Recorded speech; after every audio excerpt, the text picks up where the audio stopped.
Baik, kami mohon untuk bersiap-siap 10 finalis.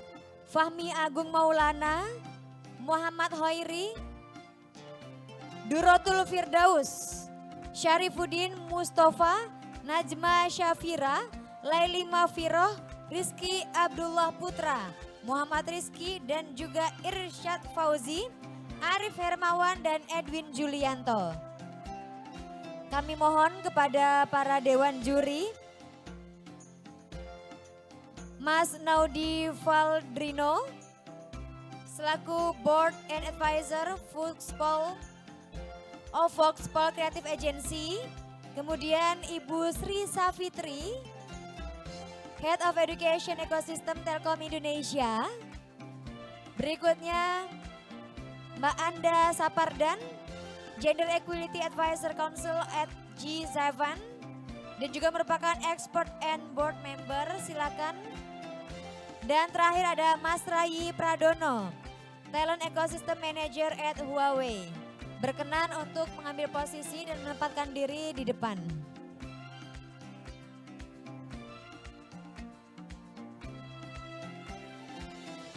Baik, teman-teman yang di belakang mungkin boleh lebih maju lagi ke depan. Kita berikan semangat untuk 10 finalis kompetisi inovasi Santri Innovest 2023.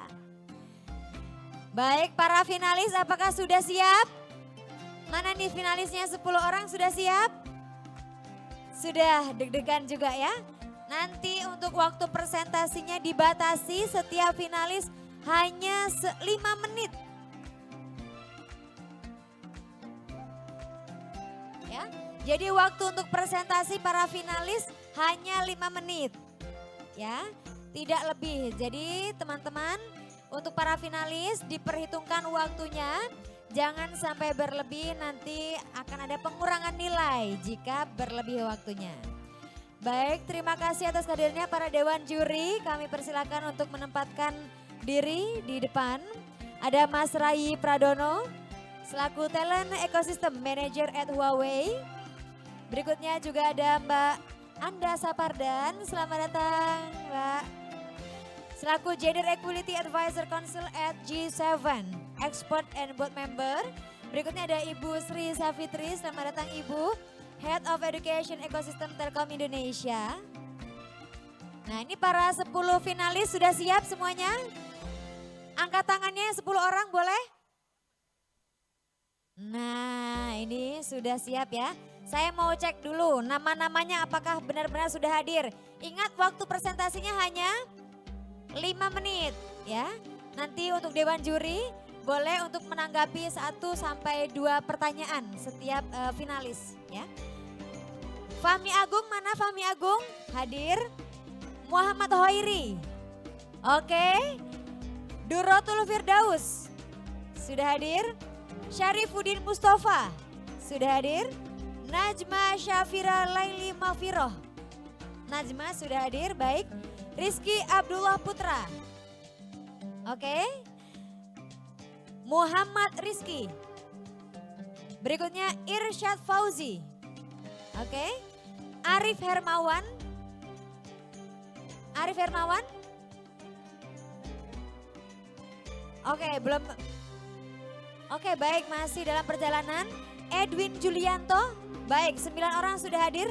Kita nanti akan juga bergabung Arif Hermawan ya.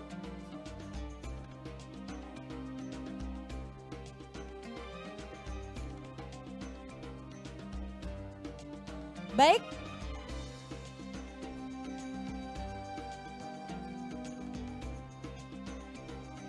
Baik, seluruh peserta sudah siap untuk menyampaikan presentasi finalnya pada hari ini dalam rangkaian puncak Santri Innovest 2023. Berikan tepuk tangan yang paling meriah.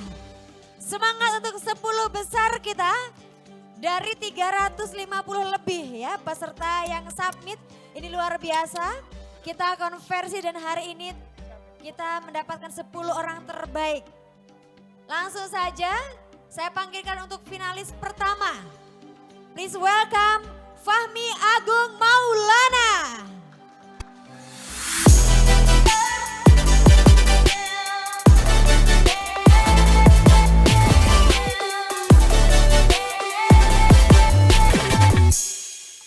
Assalamualaikum warahmatullahi wabarakatuh. Perkenalkan, nama saya Fahmi Agung Maulana dari Universitas Telkom. Kali ini saya akan mempresentasikan materi atau inovasi saya mengenai kesehatan mental. Sebelum saya memulai presentasi ini, saya ingin bertanya terlebih dahulu. Apakah dari teman-teman yang ada di sini, ada yang saat ini merasa depresi? Bisa angkat tangan? Oke, ternyata dari teman-teman di sini itu banyak banget yang merasa depresi. Dan ini selaras dengan data yang terdapat pada data kesehatan dasar, yaitu terdapat 19 juta orang yang memiliki masalah depresi di Indonesia. Selain itu juga terdapat 300 orang yang memiliki masalah depresi di dunia dan 15% diantaranya itu berasal dari Indonesia.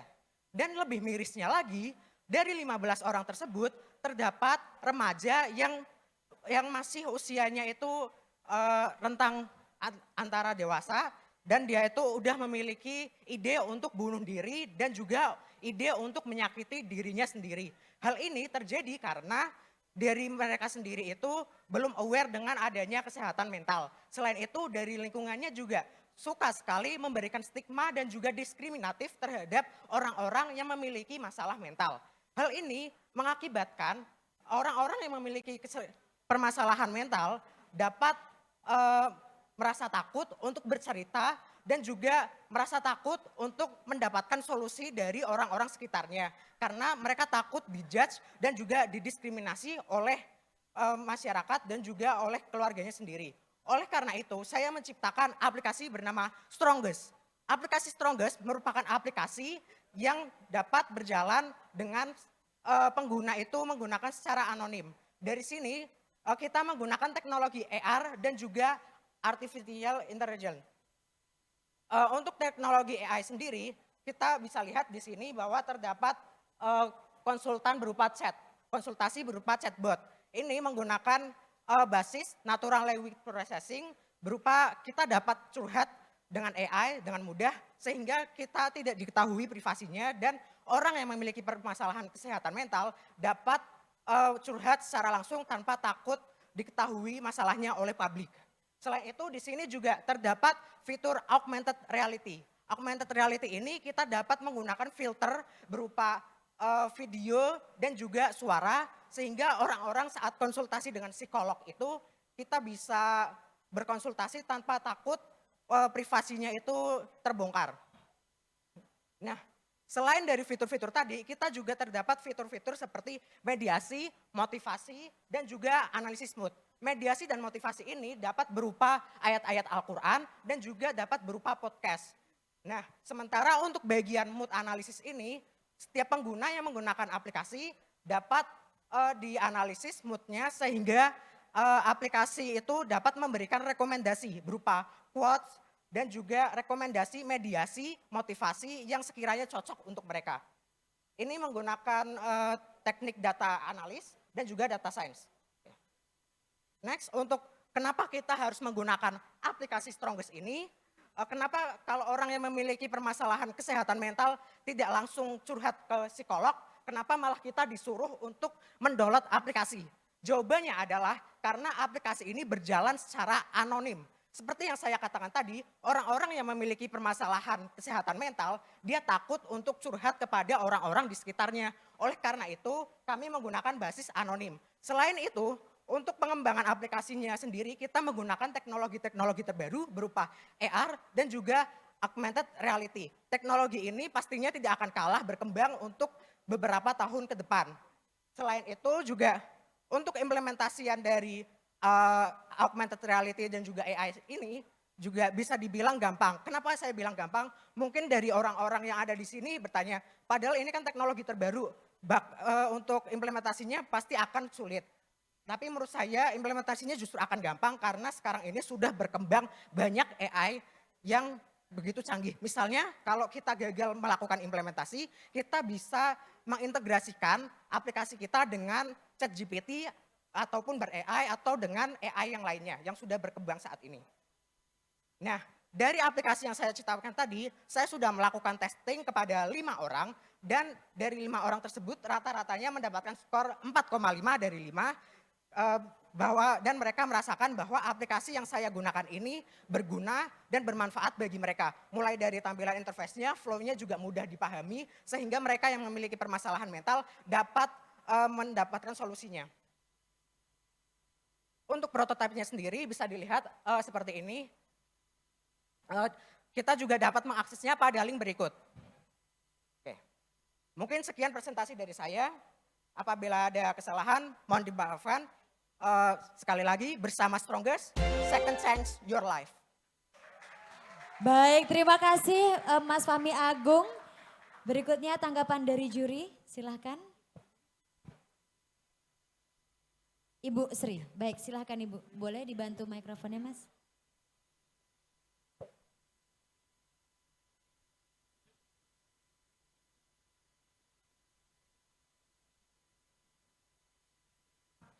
Ya.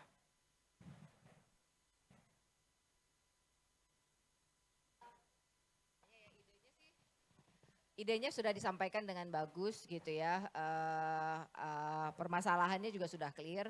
Yang saya ingin tanyakan adalah apakah aplikasi ini sudah berjalan saat ini atau baru dalam tahapan ide gitu kan. Kemudian yang kedua adalah kalau sudah berjalan berapa banyak yang sudah menggunakan. Itu aja, makasih. Oke, terima kasih atas pertanyaannya. Izin menjawab, untuk aplikasi ini sendiri baru berupa ide atau berupa prototype.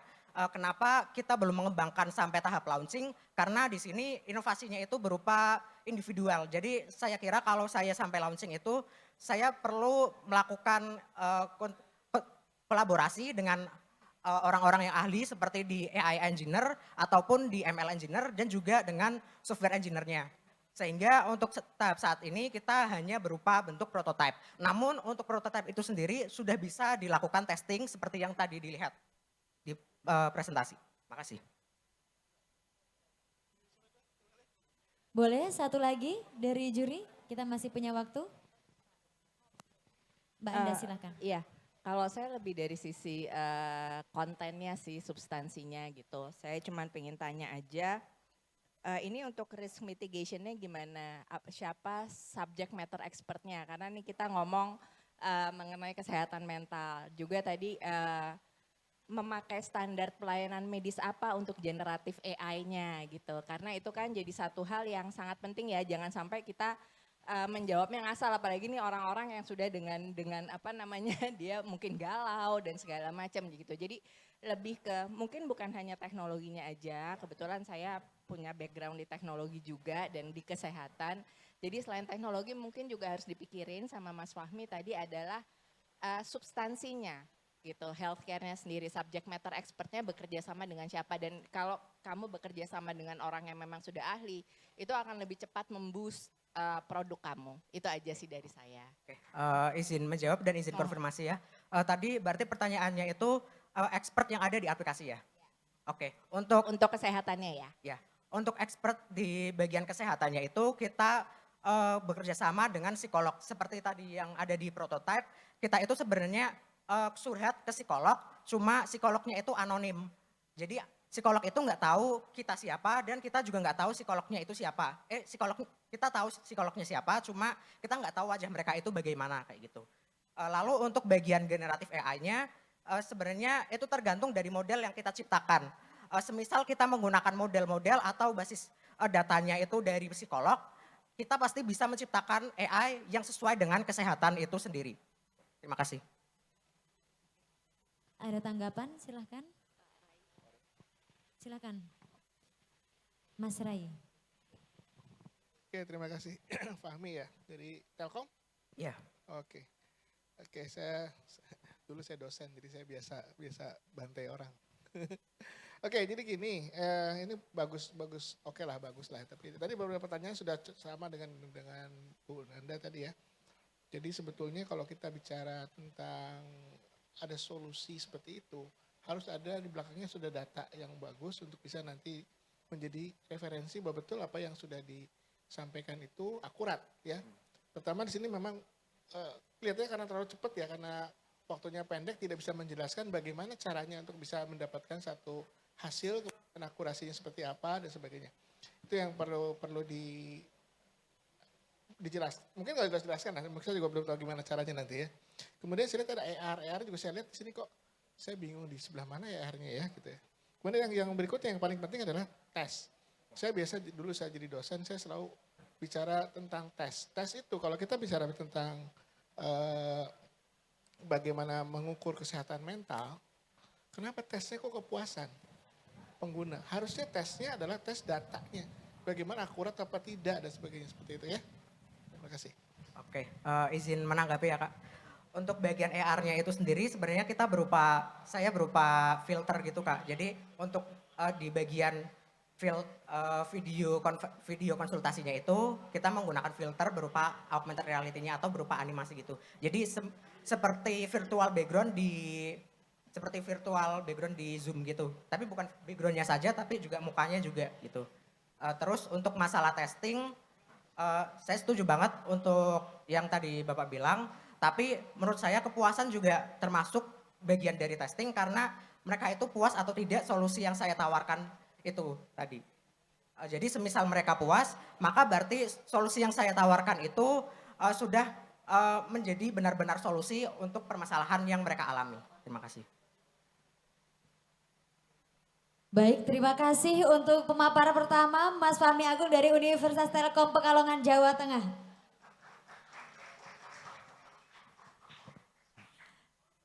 Kita berikan aplaus yang lebih meriah lagi mungkin untuk finalis yang pertama. Luar biasa. Berikutnya, Muhammad Hoiri. Sudah hadir? Oke, kita berikan aplaus dan silakan maju ke depan finalis kita yang kedua.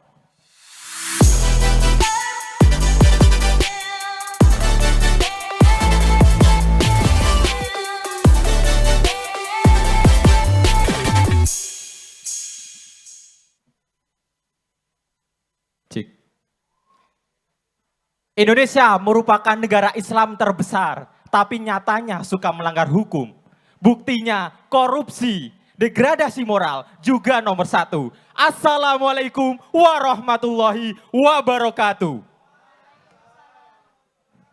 Yang saya hormati kepada Dewan Juri yang insya Allah sayangi, serta hadirin yang saya hormati, yang insya Allah dirahmati oleh Allah Subhanahu wa Ta'ala. Amin Allahumma. Perkenalkan, nama saya Muhammad Hoiri. Saya berasal dari Jepara, Universitas Diponegoro, memiliki gagasan revolusioner dalam mengatasi degradasi moral generasi muda di Indonesia. Bernama Bisa Baik, aplikasi pendidikan agama Islam berbasis psikologi Islam dan AI guna mengatasi degradasi moral pemuda demi mewujudkan Indonesia menuju rahmatan lil alamin.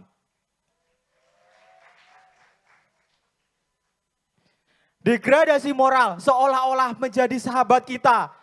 Hubungan seks pranikah, adanya pemuda yang menggunakan narkoba.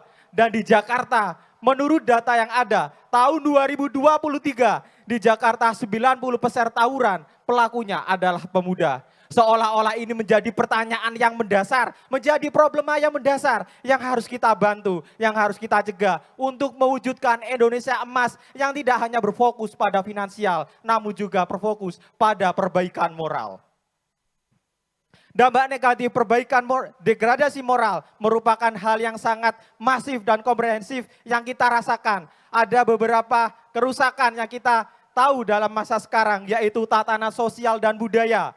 Menurunnya kualitas pendidikan dan sumber daya manusia, menurunnya kualitas pemimpin yang mendatang. Akhir-akhir ini kita juga dipertanyakan bagaimana pemimpin kita menjadi orang yang bersih, terhindar dari korupsi, kalau tidak kita atasi moral pada pemuda generasi sekarang ini. Dan terakhir adalah problematika lingkungan yang kita hadapi pun itu salah satunya juga dihadapkan atau dialami yang disebabkan oleh kerusakan moral oleh pemuda dan masyarakat di Indonesia. Faktor penyebab yang pertama jelas adanya kemajuan teknologi yang semakin cepat, begitu dinamis, harus kita antisipasi apakah generasi muda kita menggunakan kemajuan teknologi dengan tepat ataukah malah sebaliknya. Yang kedua, pendidikan agama terlalu teoritis dan kurang praktis. Akhir-akhir ini anak-anak cenderung sesuka hal yang lebih praktis, edukatif, dan tentunya mereka punya yaitu gadget. Yang kedua adalah faktor lingkungan. mungkin sudah tidak kita hindari lagi, tidak bisa kita tolerir. Anak-anak sekarang sudah fokus pada hal-hal yang cenderung negatif. Saya tanya kepada pemuda-pemuda sekarang, siapa yang di sini tidak pernah melawan orang tua? Bisa dibuktikan Dewan Juri, ini adalah problema yang mendasar yang kita harus hadapi untuk kemajuan bangsa ini.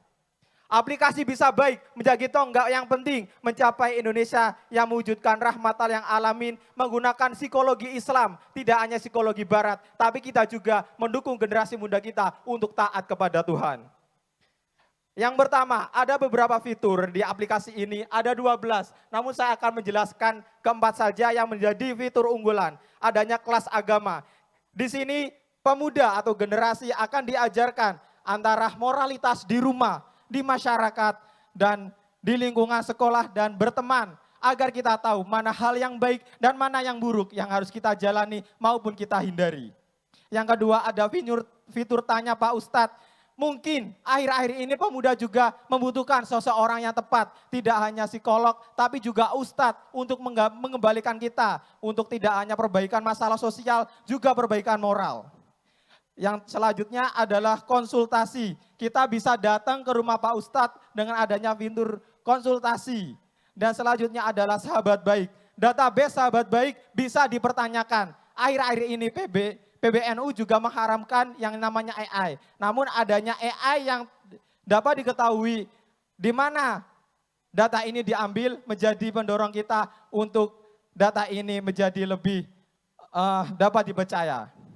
Dampak ekonomi karena kita di fitur bisa baik akan menggunakan free dan premium, di mana free akan menayangkan tayangan atau produk iklan. Kita di sini akan mengiklankan produk-produk UMKM dan lebih memberdayakan ekonomi Ustadz. Karena akhir-akhir ini juga gaji guru ngaji itu 5 masih detik sangat memprihatinkan. Ada dukungan pihak yang terlibat untuk mensukseskan kegiatan ini. Salah satunya ada Kemenak, Kemendikbud, dan PBNU Kominfo. Jika hadirin bertanya, mungkin nggak aplikasi ini bisa berjalan? Saya mungkin semungkin-mungkinnya karena Steve Jobs pernah mengatakan, innovation comes from saying no to 1000 things. Saya Muhammad Hoiri, sekian dan terima kasih. Wabillahi taufiq wal hidayah, wal ridho wal inayah. Assalamualaikum warahmatullahi wabarakatuh. Waalaikumsalam warahmatullahi wabarakatuh. Selanjutnya silahkan Dewan Juri tanggapannya.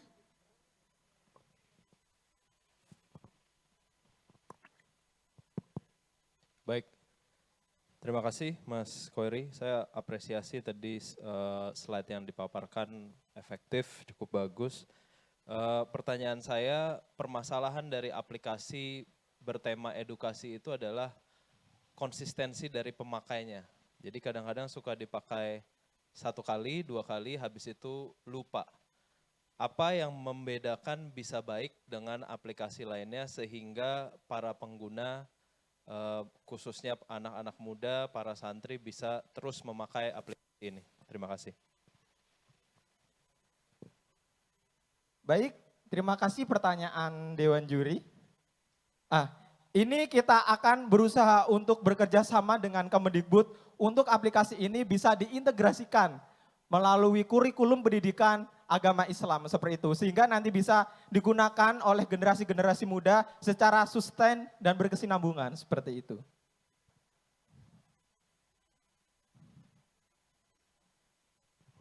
Baik, selanjutnya silahkan.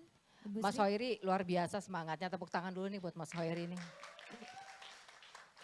Mungkin kalau boleh tahu ya implementasi AI-nya di mana ya? Karena kan tadi idenya adalah bagaimana aplikasi ini, aplikasi pendidikan agama Islam berbasis psikologi Islam dan AI untuk mengatasi degradasi moral. Makasih.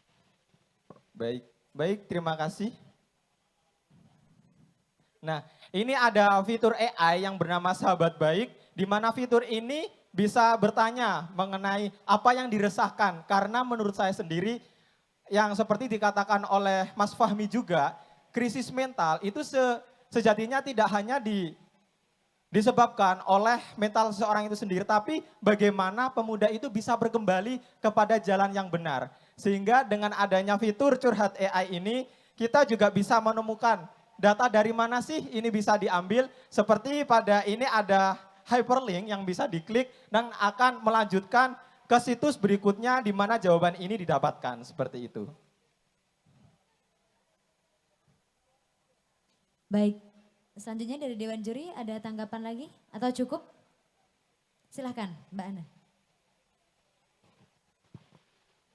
Enggak sih, tadi mungkin bareng kayak Mas Nodi juga, kamu mau user acquisition-nya gimana? Tadi kan kita tahu bahwa untuk kerjasama sama Kemendikbud tuh pasti bukan satu hal yang mudah ya. Kerjasama sama pemerintah tuh sulitnya setengah mati gitu. Nah tapi kan ini inovasi kamu harus hidup kan. Nah jadi gimana kamu user acquisition-nya paling enggak untuk menjawab klaim dari kamu sendiri bahwa aplikasi ini menyajikan sebuah ini Islam yang nggak teoritis gitu. Nah itu gimana cara kamu narasinya? Pengen tahu aja sih karena itu cukup menggelitik. Berarti di sini saya harus mengajarkan atau bagaimana? Kira-kira tagline-nya apa gitu? Misalnya kayak tadi kan kamu bilang oh Islam tuh banyak lah ya yang bilang bahwa Islam tuh teoritis hitam putih dan segala macam. Jadi anak-anak muda tuh memang kurang tertarik gitu. Nah tagline kamu kira-kira udah punya atau belum gitu. Supaya user tuh langsung, oh ini keren nih gitu. Oh baik, untuk tagline itu jujur saya belum berpikir karena lebih berfokus untuk menarik dan harapan saya sebelumnya di sini ada Bapak Ibu dari Kemenak, ada dari Kemendikbud juga yang harapannya inovasi ini bisa dilirik untuk mengatasi degradasi moral pada pemuda di Indonesia seperti itu. Namun untuk tagline jujur belum pernah. Dan untuk membahas mengenai perihal teoritis atau enggak, jadi di aplikasi Bisa Baik ini,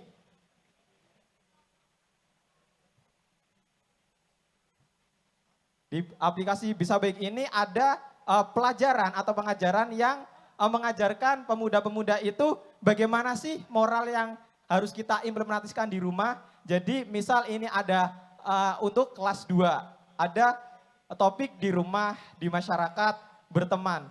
Jadi nanti generasi muda itu tahu bagaimana sih bersosialisasi di rumah, bagaimana caranya untuk bertutur kata dengan orang tua, sopan santun, etika, itu yang harus kita aktualisasikan di zaman sekarang. Karena menurut saya hal-hal yang besar itu dimulai dari hal-hal yang kecil. Terima kasih. Baik, terima kasih atas tanggapannya para Dewan Juri. Dan juga kita berikan aplaus untuk Muhammad Hari. Terima kasih atas pemaparannya pada sore hari ini. Mikrofon.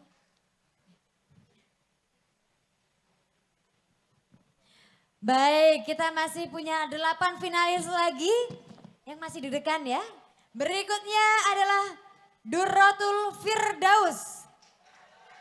Nah ini silakan Mbak Durratul Firdaus untuk maju ke depan. Kita berikan aplaus, tepuk tangan untuk finalis ketiga kita.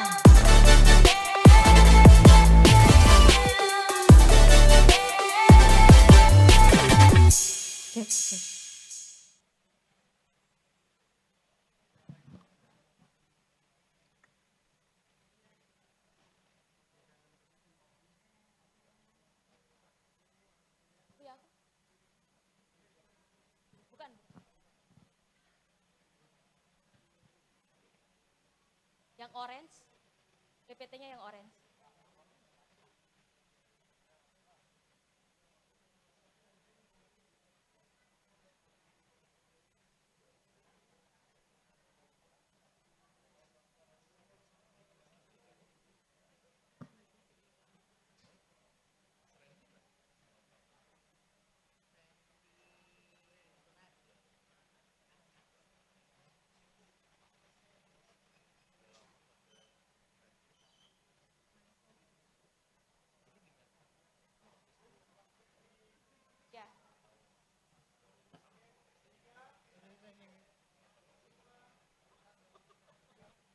Bismillahirrahmanirrahim. Assalamualaikum warahmatullahi wabarakatuh. Bapak, Ibu Dewan Juri dan peserta semua, perkenalkan saya Durratul Firdaus atau akrab dikenal Firda. Berangkat dari Sidoarjo, alumni UIN Sunan Gunung Jati, Kota Bandung. Saya di sini berdiri tidak sendiri, Pak, Bu. Saya membawa calon anak saya di dalam kandungan sini. Saya berangkat dari Jawa Timur ke sini walaupun dalam kondisi mengandung agar anak saya tahu bahwa ibunya masih ingin belajar dan terus berkarya. Dan inilah karya-karya Mesantren Express, kirim-kirim amanah. Mesantren Express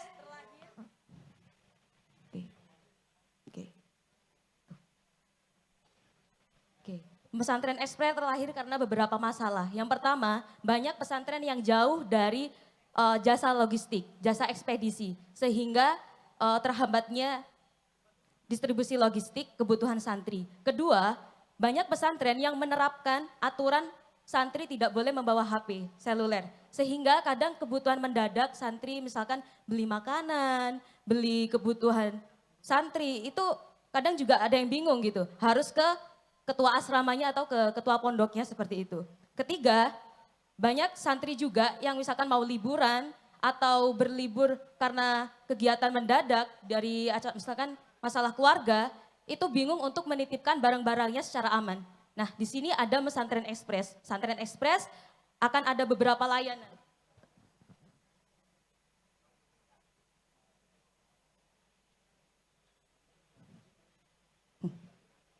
Akan ada beberapa layanan yaitu food, shop, send, kargo, dan keep. Nah, kalau food itu modelnya seperti GoFood. Kemudian shop itu seperti GoSend. Kemudian GoShop itu seperti GoMarket. Kemudian kargo seperti JNT, kemudian keep. Itu jasa titip barang di gudang mesantren. Oke, sistem operasional untuk layanan food, shop, dan send, kita memakai mobile aplikasi. Ini untuk jangka panjangnya. Mobile aplikasi nanti santri lewat CS pesantren. Kemudian mencari driver, kemudian dapat tujuan seperti Gojek kayak gitu. Kemudian layanan kargo, kita bisa pakai manual dan mobile aplikasi. Itu dari pengirim, misalkan dari orang tua dari Surabaya ingin mengirimkan ke Jombang misalkan di Pondok Pesantren Darul Ulum, itu bisa. Ini gambaran aplikasinya. Kemudian rencana jangka pendek atau pilot project. Jadi seperti ini, tadi aplikasi itu adalah rencana jangka panjang. Tapi kita kan sebagai calon pebisnis pasti ingin membuat pilot projectnya, ingin uji coba. Nah uji cobanya ini nggak harus pakai mobile aplikasi. Misalkan saya pakai sampel di Pondok Pesantren Darul Ulum Jombang. Itu misalkan tanpa aplikasi kita bisa kerjasama dengan JNT Pak Bu. JNT misalkan dari pengiriman dari berbagai kota atau dari Surabaya itu lewat JNT. Kemudian dari JNT kota misalkan di Jombang kota itu kita bisa pick up pakai Mesantren Express-nya punyanya Darul Ulum. Seperti itu. Kemudian layanan angkut barang itu juga bisa jumlah kecil hingga besar. Referensi GoSend yang dimiliki Gojek. Namun untuk pilot project ini bisa dijalankan non aplikasi. Kemudian layanan jasa titip barang yang saya jelaskan tadi.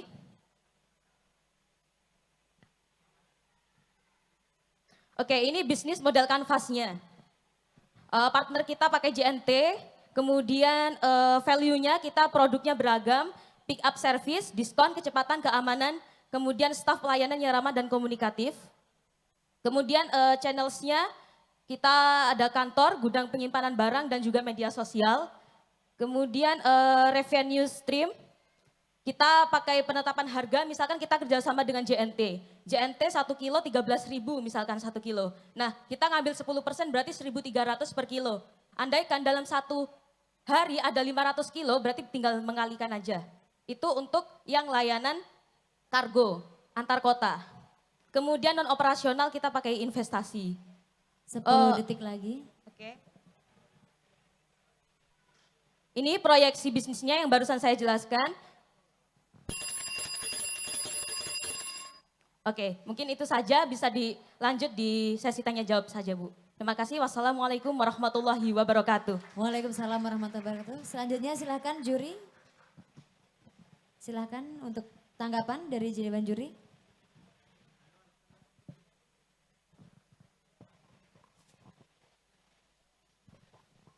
Baik, Mas Rai Ya, silahkan. terima kasih. Ya ini saya perhatikan ini belum jadi aplikasi ya? Ini masih tahap ide Pak, Oke, Iya. jadi betul-betul belum ada. tahap ide. Nah, Tapi iya. mau ingin dijalankan melalui pilot project non aplikasi. Pilot project-nya juga belum jalan. Belum, ini baru ide. Oke, jadi sama sekali belum ada sesuatu yang bisa dinilai dan sebagainya. Oh ini sudah berhasil apa enggak atau gimana? Ya, Soalnya makanya kalau mau saya diuji perhatikan- coba saya seperti itu perhatikan Pak. di sini ini model bisnisnya adalah sebetulnya lebih banyak ke pengiriman barang seperti itu ya. Iya, Macam-macam. Dan- jasa delivery dan ekspedisi. Iya, saya jadi bertanya sebetulnya apa bedanya dengan misalnya dengan JNT atau segala macam? Kenapa? Apa yang menyebabkan kamu berpikir bahwa ini lebih baik dari mereka gitu? Oke, silakan. Jadi gini, kalau misalkan JNT yang umumnya Pak, itu kan pasti mengirim untuk umum gitu, banyak warganya gitu.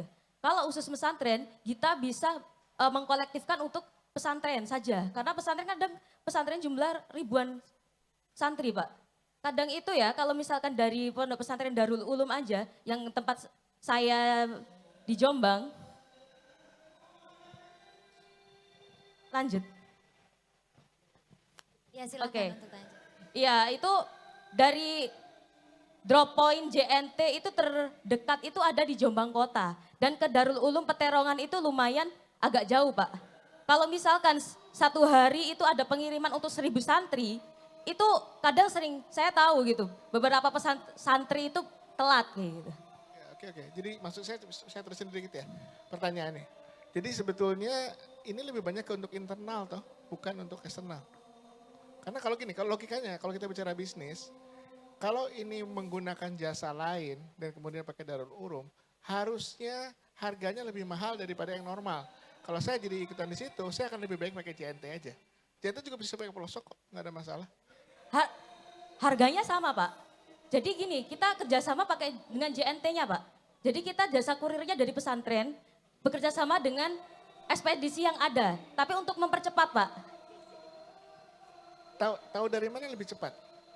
Ya. Belum ada pengukurannya kan? Loh kalau ya tahu Pak, misalkan gini Pak ya. Kalau misalkan dari tadi ya Jombang Kota misalkan. Jombang Kota kalau bisanya kurir ada 10 kurir, itu harus muter ke seluruh Jombang, itu kan akan lama Pak. Tapi kalau misalkan kita punya ekspedisi sendiri, kurir sendiri, truk sendiri dari pesantren ke sana pasti akan lebih cepat Pak mengambil gitu Pak. Oke lah, intinya kelihatannya ini belum ada analisis bisnisnya sudah di betul-betul, karena kalau ada truk segala macam punya sendiri, investasinya bagaimana? Bagaimana balik modal segala macam?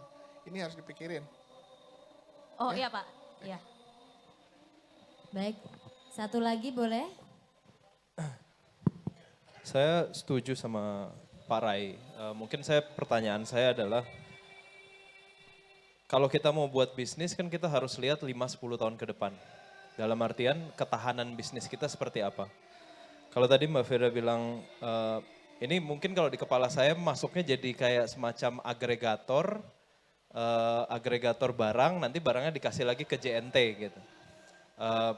Nah pertanyaan saya adalah, kalau sekarang di pesantren itu belum ada dropshipping JNT atau yang terdekat masih jauh, bagaimana kalau dalam 1 tahun terus tiba-tiba buka di dekat pesantren tersebut? Nah apa yang menjadi nilai tambah dari pesantren ekspres menghadapi kemungkinan JNT buka sendiri di dekat pesantren tersebut? Mungkin itu aja. Ya, itulah gunanya kita kerjasama dari awal Pak. Kita dari awal kita bisa kerjasama langsung dengan menjadi mitra dengan JNT, gitu Pak. Menjadi mitra bahwa misalkan kita mau mendirikan pesantren di pesantren ini, berarti paling enggak ya kita JNT diharapkan ya bisa tahu gitu, oh di situ memang ranahnya untuk pesantren ekspres seperti itu. Dan yang saya jelaskan barusan itu kan baru pilot projectnya untuk jangka pendek. Kalau misalkan itu berhasil, itu bisa ada di beberapa kota dan juga kita nggak perlu lagi kerjasama dengan JNT Pak. Karena pasti ada beberapa drop point misalkan di beberapa kecamatan kayak gitu. Sehingga wali murid misalkan wali santri yang mungkin mau mengirim barang yang nggak harus ke pesantren yang dekat pesantren, tapi bisa ke langsung pesantren yang dekat rumahnya kayak seperti itu. Itu hanya sebagai pilot projectnya hanya di situ gitu. Baik, terima kasih. Demikian karena waktu tanya jawab juga sudah habis. Kita berikan aplaus untuk peserta ketiga, finalis Duratul Firdaus. Baik, hadirin teman-teman semuanya, kita akan break untuk sholat asar terlebih dahulu. Sampai pukul 15.00.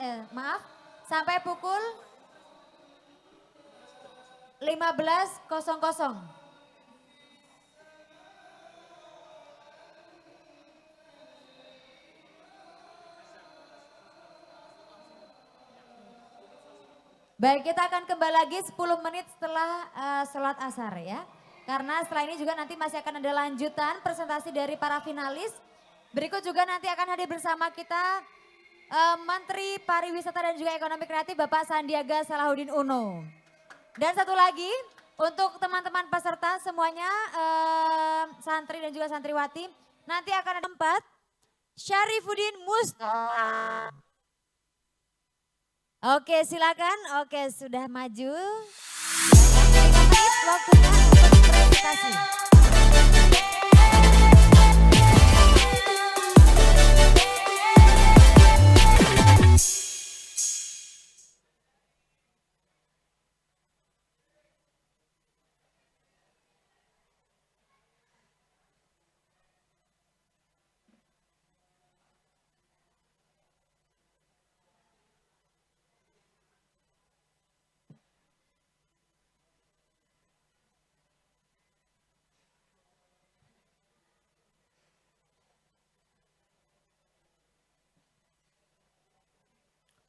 Assalamualaikum warahmatullahi wabarakatuh.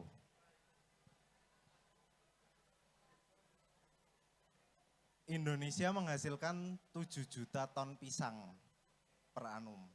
Itu berarti ada 14 sampai 21 juta ton limbah pelupa pisang yang belum dimanfaatkan secara optimal. Di sisi lain, harga pisang yang murah menuntut penghasilan tambahan bagi para petani pisang. Terus dari sisi lingkungan, limbah pelupa pisang menghasilkan emisi gas karbon yang dapat merusak lingkungan di sekitarnya dan dapat menimbulkan banjir. Terus customer menginginkan sebuah produk yang ekonomis, sebuah produk yang baru dan memiliki standar kualitas yang terjamin. Solusi dari kami adalah kami mencoba menyelamatkan lingkungan dengan mengurangi limbah biomasa organik dan mengolahnya menjadi sebuah produk-produk tambahan, sebuah produk aksesoris, produk ramah lingkungan yang memiliki nilai ekonomi yang tinggi. Dan kami juga melakukannya dengan pendekatan industrial, sehingga membuat kami dapat menyerap bahan secara lebih banyak. Perkenalkan, saya Syarifuddin Mustafa dari Mustafa & Co.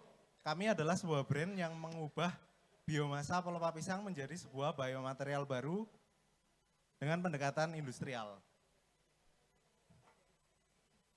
Kami telah berhasil menjadi salah satu official merchandise karya kreatif Indonesia dari Bank Indonesia, dan kami pernah menjadi official merchandise-nya PT Solusi Bangun Indonesia atau PT Dynamics, dan kami pernah juga menjadi BPR official merchandise BPR kita di Bali. Terus yang sedang kami kerjakan hari ini, kami sedang menggarap merchandise dari JNE.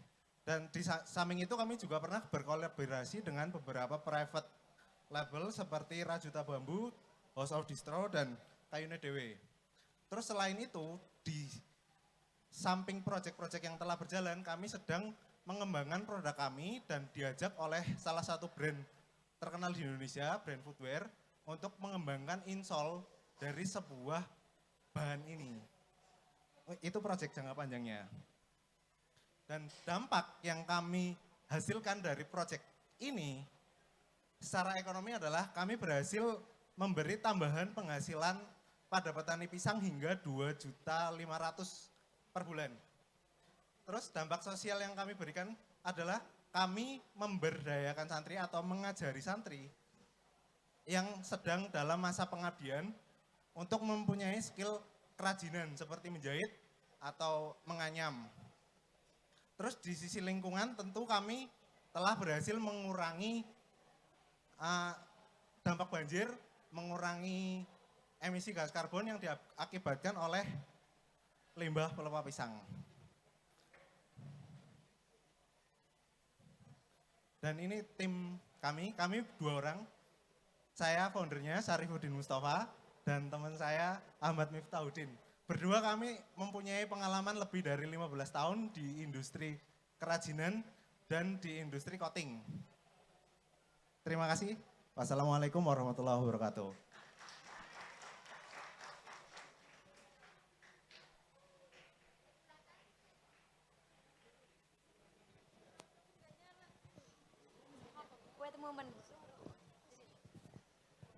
Cek.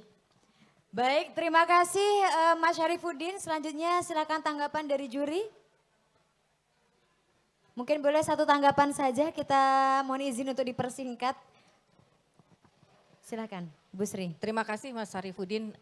Kalau dari sisi saat ini ya, tadi saya udah lihat produknya itu luar biasa gitu ya. Dari sisi produksinya sendiri sudah berapa banyak ya per bulan? Untuk produksi kami sudah berhasil menyerap 100 kuintal pelepah pisang dalam waktu 1 minggu. Dengan mesin portable, semi portable yang kami kembangkan sendiri biar bisa digunakan oleh petani pisang yang memiliki daya listriknya rendah. Seperti itu. Silakan, ada tanggapan? Silakan, Mbak Anda. Mikrofon Mas bisa dibantu?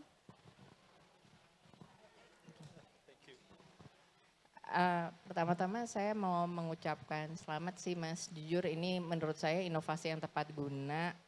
Sebenarnya tadi nggak ada pertanyaan dari saya cuma mau bilang aja bahwa ini sebenarnya ada 2 inovasi ya. Jadinya inovasi hasil pelepah pisang itu sendiri dan juga mesinnya yang diciptakan sendiri dan itu bisa membantu para petani pisang gitu. Jadi congratulations kalau dari saya. Terima kasih.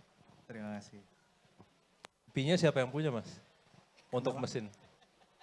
Untuk mesin kebetulan belum saya IP-kan, tapi untuk coatingnya sudah saya IP-kan dan saya sendiri pemegang hak patennya. Oke, selamat, idenya bagus, terima kasih. Oke, baik, terima kasih. Kita berikan aplaus untuk Mas Syarifuddin Mustafa. Terima kasih atas presentasinya.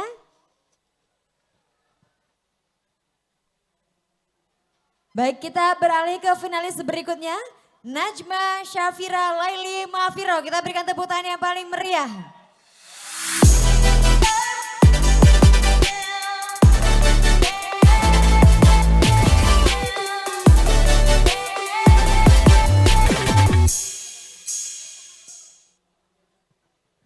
Mas Syarifuddin, mohon maaf pointernya mungkin bisa diberikan ke peserta berikutnya.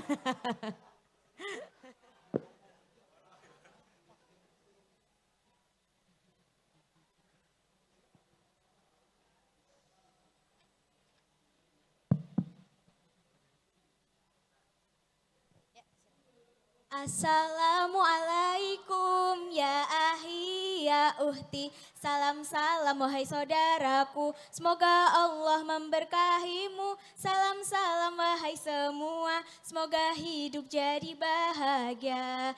Assalamualaikum warahmatullahi wabarakatuh. Masaul khair ya hadratul kiram, kaifa halukum bi khair? Alhamdulillah. Sebelum Dewan Juri duduk di kursi ini, pasti pada saat kuliah pernah tidak asing ditanyai kapan lulus, kapan wisuda, kapan sidang, atau klimaksnya. Udahlah kalau gak kuat kuliah mending nikah aja.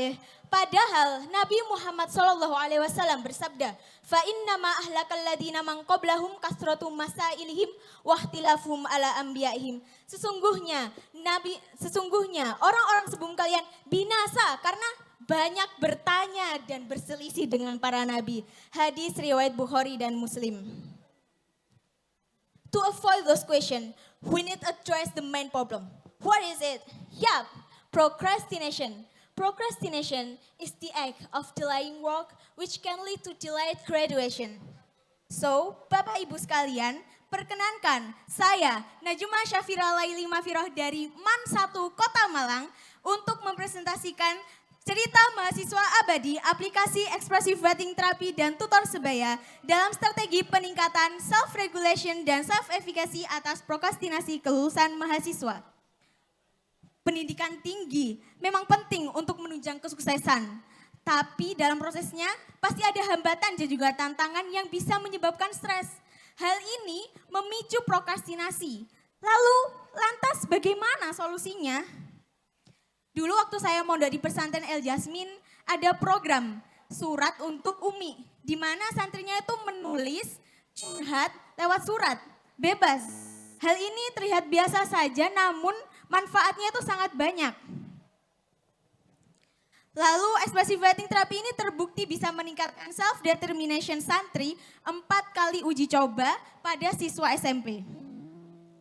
Penelitian selanjutnya berawal dari keluh kesah kakak saya. Mahasiswa saya ini kapan lulusnya? Kok betah jadi donatur kampus, bayar UKT terus. Terus sepupu saya tuh juga kapan ini saya lulusnya? Saya ini pingin dangdang ganti status. Nah, hal itu disebabkan oleh kurangnya self-regulation dan juga self-efficacy. Beruntungnya saya bertemu dengan Ibu Zia, dosen psikologi Universitas Brawijaya, di mana membantu saya dalam penelitian lanjutan. Saya menyebarkan poster dan menarik perhatian 15 mahasiswa yang tertarik untuk uji coba terapi. Hasilnya, self-regulation dan self-efficacy meningkat 40% setelah dilakukan self-expressive writing therapy.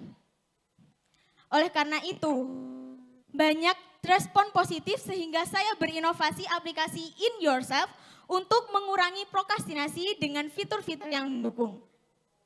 Ada fitur yang bisa menghubungkan antar mahasiswa, fitur One Last Step untuk administrasi seminar, yudisium, dan lain sebagainya. Fitur timetable, fitur lab find yang bisa menemukan laboratorium di mana kami menggandeng nge-lab kampus untuk bekerja sama dengan kami, jasa penyedia akses laboratorium dan juga alat-alat penelitian. Lalu ada fitur sharing hub untuk tempat diskusi dan fitur dan terakhir profile. Nah, selanjutnya saya melakukan beta tester ya. Lalu ada kisah menarik dari KNK. KNK ini mahasiswa semester 11. Dia ini suka kompetisi dan juara, tapi prokrastinasi. Nah, setelah dilakukan In Yourself ini, KNK akhirnya sekarang bisa menunggu sidang dan tinggal menunggu wisuda. Lalu KHK. KHK ini adalah sahabatnya KNK ya. KHK ini sekarang tinggal menunggu proposal. Aplikasi ini saya berharap mengembangkannya untuk kedepannya bisa jadi lebih baik lagi. Untuk mimpi-mimpi para mahasiswa dan orang tua yang ingin melihat anaknya berbaju toga. Dengan bimbingan para dewan juri yang sangat-sangat berpengalaman, saya juga bermimpi untuk menjadi CEO yang keren. In Yourself, langkah pasti lawan prokrastinasi. Dari Malang ke Taman Wijaya Kusuma. Pulangnya lewat Kampung Durian Runtuh. Sekian dari Najma. Wassalamualaikum warahmatullahi wabarakatuh. Baik, terima kasih atas presentasinya. Berikutnya tanggapan dari juri, silakan.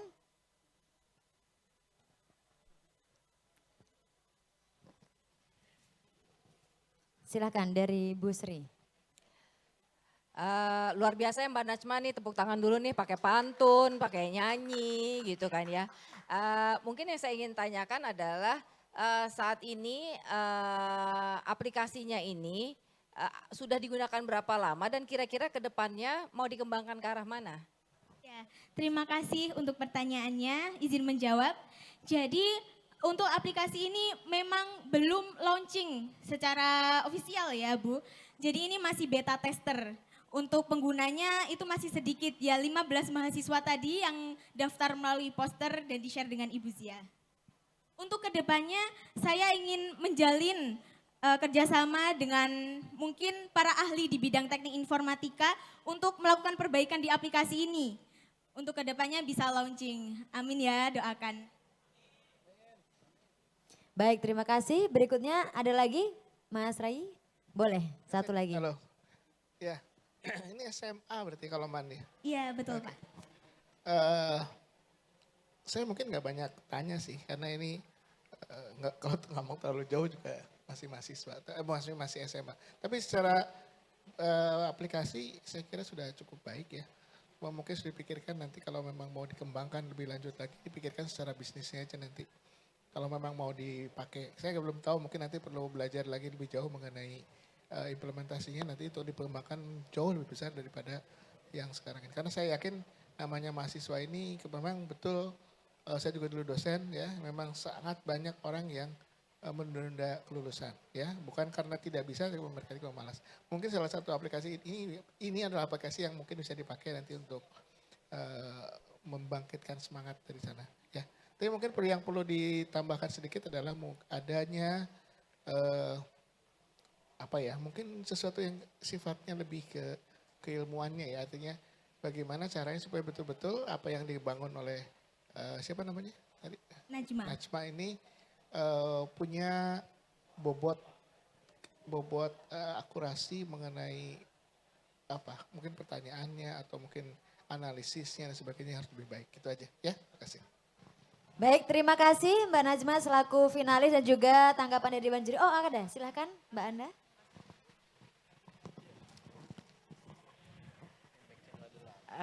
Terima kasih Mbak. Menurut saya ini menarik banget. Tapi kan karena sekarang aplikasi itu banyak banget gitu. Kalau tadi benar kata Pak Rai gitu. Kalau misalnya bisa lebih niche mungkin lebih bagus. Kayak tadi kan kebetulan juga udah kerja sama Mas psikolog. Jadi sebenarnya kayak expressive writing therapy itu bisa jadi satu hal yang menarik. Yang mungkin nggak cuman orang yang punya masalah prokrastinasi dan atau ini segala macam gitu. Tapi orang yang juga punya mungkin untuk mental health dia perlu nulis gitu, let's say. Dan itu bisa jadi satu, saya nggak ngomong aplikasi ya, mungkin platform apa nggak usah dalam bentuk aplikasi. Jadi satu hal yang menarik untuk pengembangan diri gitu. Itu masukan dari saya aja sih. Terima kasih. Oke baik, terima kasih para Dewan Juri atas masukannya dan juga ada lagi Mbak Najma yang mau disampaikan? Ya, terima kasih para Dewan Juri untuk masukannya. Dan saya juga merasa bahagia bisa menerima komentar-komentar dari Dewan Juri. Oke baik, kita berikan aplaus untuk Najma Syafira Laili Mafiroh. Untuk finalis berikutnya, Rizky Abdullah Putra. Kita berikan tepuk tangan yang paling meriah.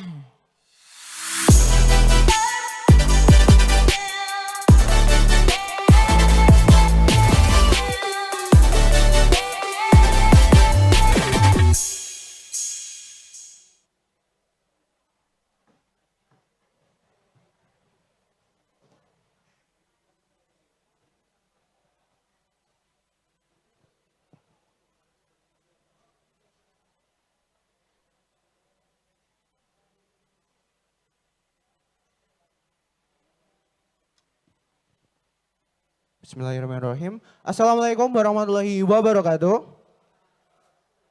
Yang saya hormati para Dewan Juri, yang saya hormati juga kepada seluruh panitia Santri Innovest dan juga para finalis dan juga buat teman-teman yang udah datang. Hai. Jadi sebelumnya perkenalkan saya Rizky Abdullah Putra. Di sini saya dari UIN Sunan Ampel Surabaya. Jauh-jauh dari Surabaya saya mau membahas mengenai inovasi saya yakni Pidekku. Kemudahan dalam satu genggaman. Pasti kalian bertanya sih, apa sih itu Pidekku, ya kan? Pidekku ini adalah aplikasi dengan berbasis alat di mana ini hardware dan juga software berupa aplikasi Android.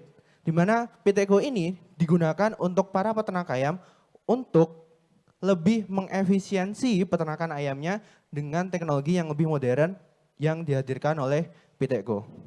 Lalu kenapa kok inovasinya Piteko gitu kan? Kita tahu bahwa konsumsi daging hewani terbesar adalah ayam. Saya sebagai mahasiswa, jujur-jujuran, saya mengkonsumsi ayam itu lumayan sering, dari ayam geprek, ayam penyet, dan lain sebagainya. Itu udah jadi market yang lumayan gede di Indonesia. Menurut penelitian pun sama, pengeluaran terbesar untuk produk hewani adalah daging ayam. Kalau kita bicara lingkupnya lebih kecil lagi, di Santri, itu di Kediri, tempat tinggal saya, ada salah satu pesantren yang badan usaha milik pesantrennya berupa peternakan ayam. Meskipun begitu, peternakan ayamnya seluruhnya masih sangat tradisional atau biasanya kita lihat itu kayak peternakan panggung yang tidak punya teknologi sama sekali, yang menurut saya dan menurut penelitian itu kurang efisien. Nah, dengan ada Piteko, kita menghadirkan beberapa fitur utama. Yang pertama adalah AutoTemp. AutoTemp ini apa? Karena kita tahu peternakan ayam ini kan rentan banget dengan suhu yang berubah-ubah. Karena peternakan ayam ini tradisional. Nah, dengan ada Piteko, diharapkan kandang ini bisa mencapai suhu optimal. Sehingga ayam itu pun juga tidak akan stres dan lain sebagainya. Lalu ada auto feeding. Nah, yang tidak efisien adalah pemberian pakan itu 2 kali sehari. Sehingga peternak harus ke kandang itu 2 kali dalam sehari. Dengan Piteko, ini kita bisa meminimalisir peternak ini untuk datang ke kandang. Di mana dengan adanya fitur ini, seluruh peternak pakan dan juga minum itu secara otomatis terdistribusi dengan cara maksimal. Lalu ada alarm kebakaran. Banyak kasus kebakaran kandang ayam nih, baik di tempat saya maupun beberapa kasus lain. Nah, di mana kebakaran kandang ini mencapai kerugian bahkan 100%. Karena mau nggak mau kandangnya habis, ayamnya juga habis. Nah, itu jadi problem yang lumayan serius. Maka dari itu alarm kebakaran ini diharapkan bisa untuk meminimalisir hal tersebut. Dengan cara apa? Dalam kandang kita akan menempatkan beberapa sensor api. Nanti sensor itu akan terdistribusi dengan 2 hal. Yang pertama, satu di aplikasi berupa notifikasi kebakaran.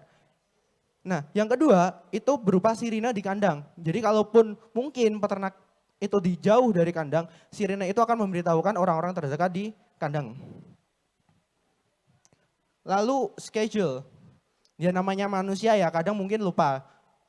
Dengan adanya schedule ini diharapkan peternak itu tinggal mengisi hari pertama mereka itu tanggal berapa untuk mengurus ayam. Nanti schedule-nya akan otomatis kita yang atur dengan logika yang udah kita masukkan.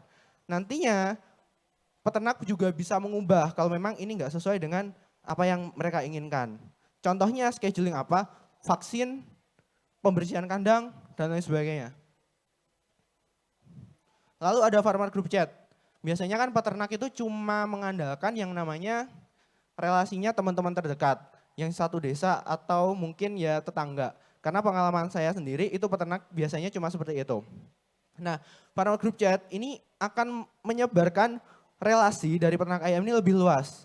Dan juga mungkin dalam farmer group chat itu bisa sharing dan juga berbagi materi terkait dengan peternakan ayam yang lebih efisien ke depannya. Karena kan ilmu juga bertambah seperti itu.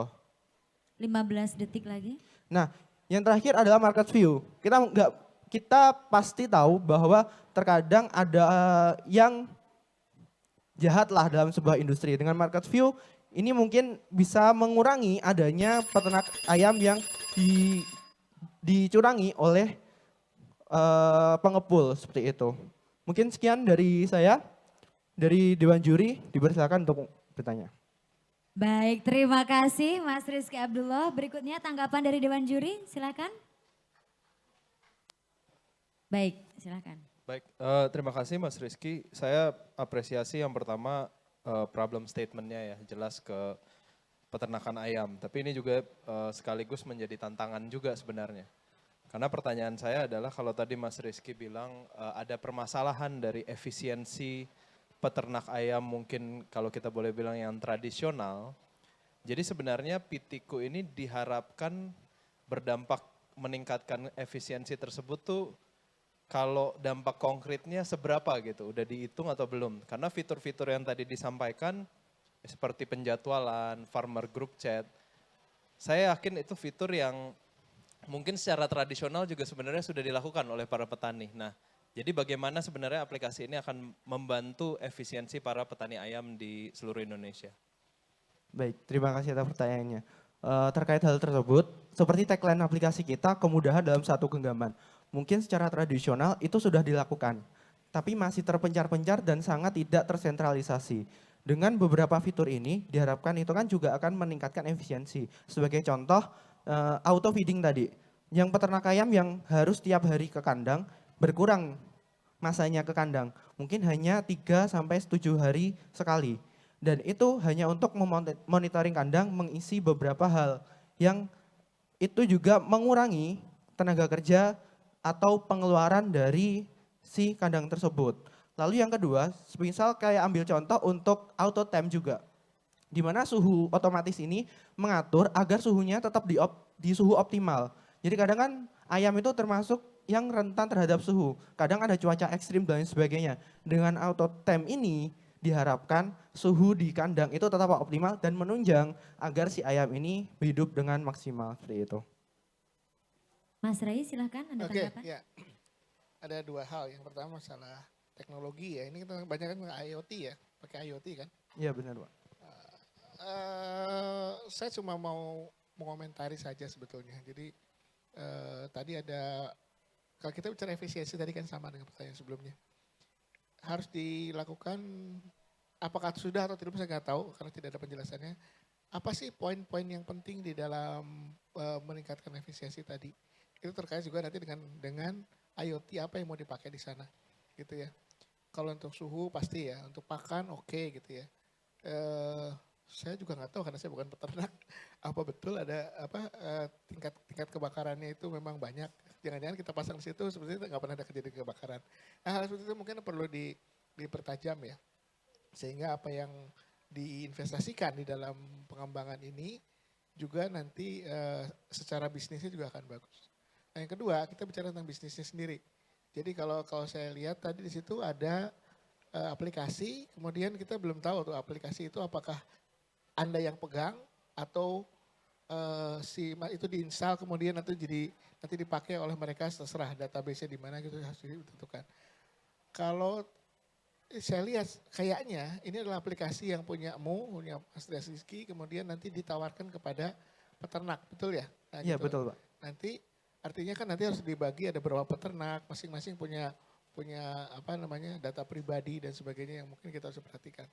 Nah ini saya masih belum melihat sebetulnya nanti secara bisnis itu mereka akan dihubungkan dengan seperti apa. Jangan-jangan kalau nanti dibuat ternyata ada peternak ini yang kemudian dia bisa ngintip punya orang lain sehingga dia bisa mencuri informasinya dan sebagainya. Itu hal yang mungkin perlu diperkuat juga, ya, perlu dikembangkan lagi supaya nanti itu bisa menjadi sebuah aplikasi yang diatur. Dan juga pastikan bahwa peternak juga mau memberikan informasinya kepada Anda, ya karena tidak semuanya mau, gitu ya. Oke, makasih. Baik, izin menjawab. Ditanggapi secara singkat. Terkait hal tersebut, yang pertama latar belakang saya itu ayah saya mantan peternak dulu dan juga beberapa om saya juga peternak. Artinya pendekatan masalah ini saya menggunakan in-depth interview, jadi kayak interview secara mendalam dengan juga para tetangga juga. Nah terkait masalah itu juga pernah ada kasus juga kebakaran beberapa kali. Itu untuk menjawab yang pertama. Yang kedua terkait aplikasi ini harus sepaket dengan alatnya Bapak. Jadi alat ini kan controller di kandang. Jadi tanpa controller ini aplikasinya juga dalam tanda kutip kurang berguna. Karena kita akan menjualnya satu paket. Kalau dalam kita bicara bisnis begitu. Jadi tanpa alat juga tanpa aplikasi. Seperti itu, mungkin seperti itu. Baik, terima kasih. Kita berikan tepuk tangan yang paling meriah untuk Mas Rizky Abdullah dari UIN Sunan Ampel, Surabaya. Ya, terima kasih semuanya. Wassalamualaikum warahmatullahi wabarakatuh. Waalaikumsalam warahmatullahi wabarakatuh. Baik, berikutnya Rizky lagi ya. Muhammad Rizky. Silakan, kita berikan tepuk tangan yang paling meriah.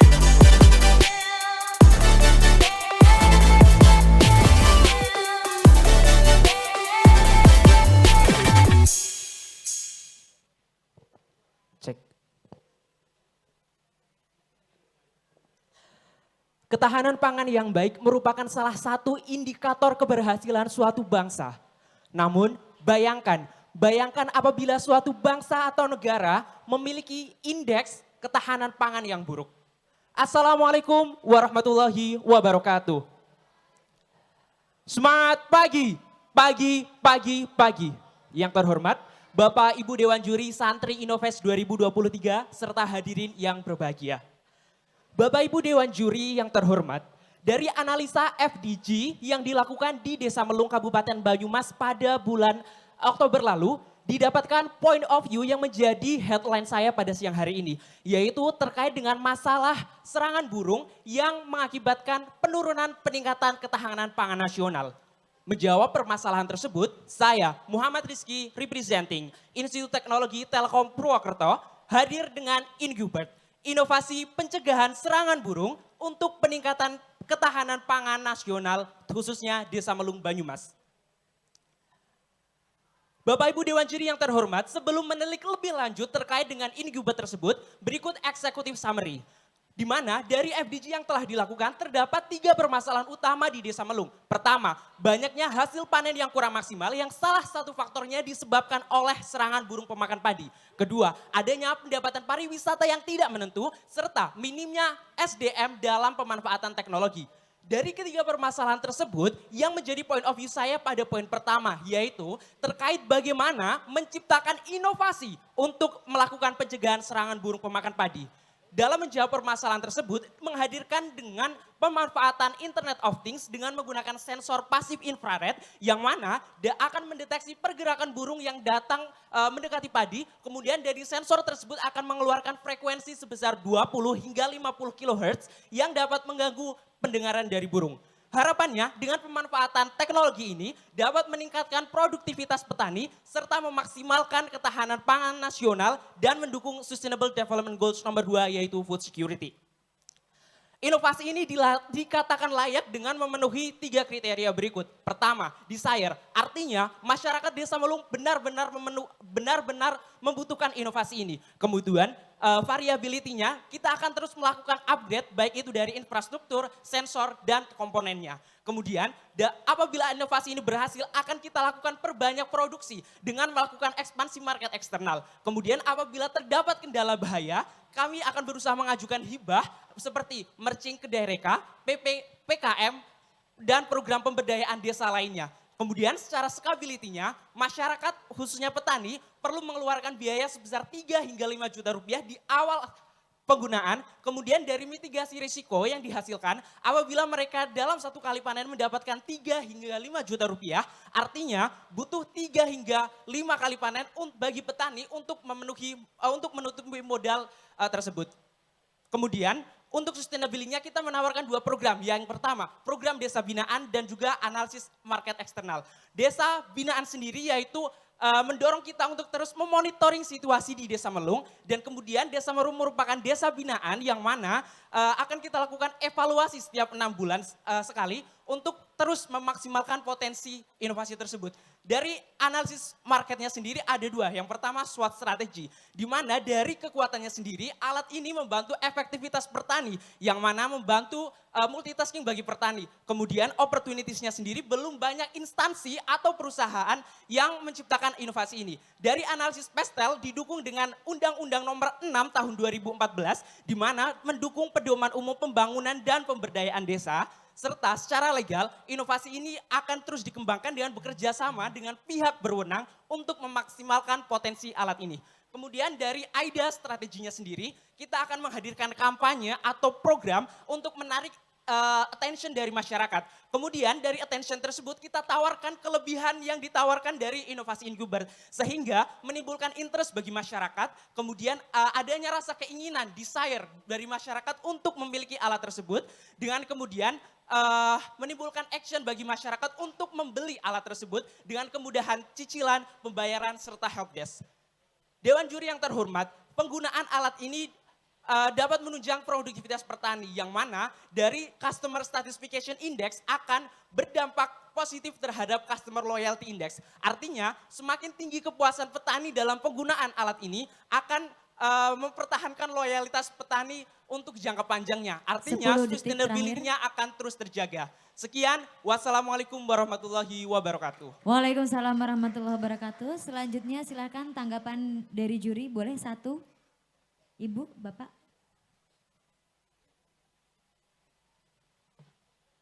Baik, Bu Sri silakan.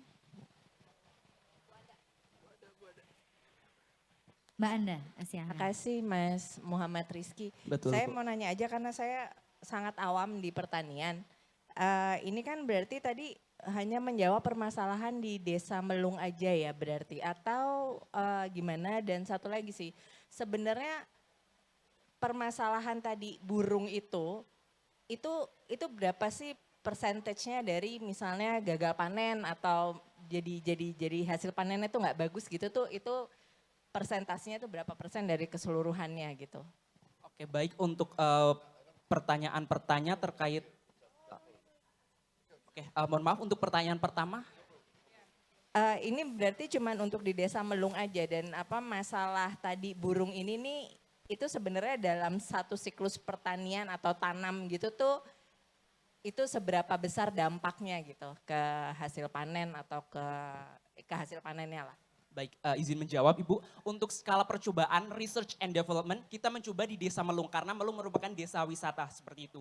Kemudian apabila terjadi keberhasilan di Desa Melung, kita akan mencoba untuk melakukan produksi yang lebih banyak alat tersebut.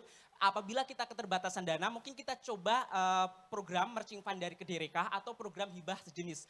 Kemudian untuk berapa besar persentase kegagalan yang disebabkan oleh serangan burung itu hampir 50% Ibu. Karena dari FDG yang telah dilakukan masyarakat sangat mengeluhkan adanya serangan burung itu yang dapat secara 50% itu mengurangi hasil panen. Dan keberhasilan panen juga tidak hanya disebabkan oleh serangan burung saja Ibu. Namun juga adanya harga panen yang kadang turun, kadang naik seperti itu Ibu. Oke, baik. Ada lagi? Mas, silakan.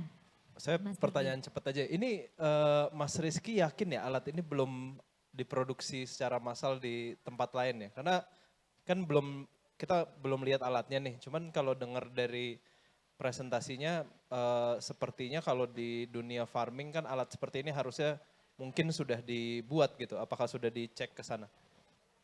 Oke, mungkin untuk produksi secara massal kita masih belum Pak, karena masih dalam research and development. Artinya apabila percobaan yang sebelumnya itu masih kurang worth it, akan terus dilakukan developing untuk pengembangan baik itu dari infrastruktur, sensor ataupun komponen lainnya seperti itu Pak. Oke, baik, terima kasih Mas atas pertanyaan dan juga tanggapannya. Sekian, kita akan beralih ke finalis berikutnya. Oh, Pak Rayi, silakan. Mau menanggapi?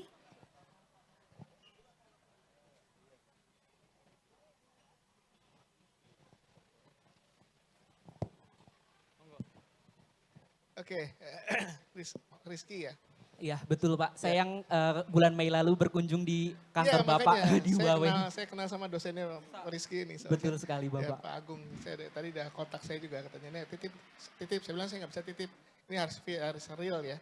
Betul. Nah jadi gini, tadi kita bicara tentang teknologinya IoT, betul nggak ya? Cuma tadi saya masih belum melihat IoT-nya dari sisi apa. Karena kalau bicara burung tuh biasanya kan gampang, saya juga dulu sering lihat zaman saya kecil gitu ya, itu ya pakai tali yang pakai kering itu udah cukup untuk ngusir burung gitu ya. Tapi harus jaga. Nah sekarang saya nggak tahu nih inovasinya di sebelah mana untuk yang mengusir burung tadi. Tadi dibilangin juga 50% itu kegagalan kebanyakan dari burung. Dengan adanya ini itu bisa meningkatkan di berapa persen?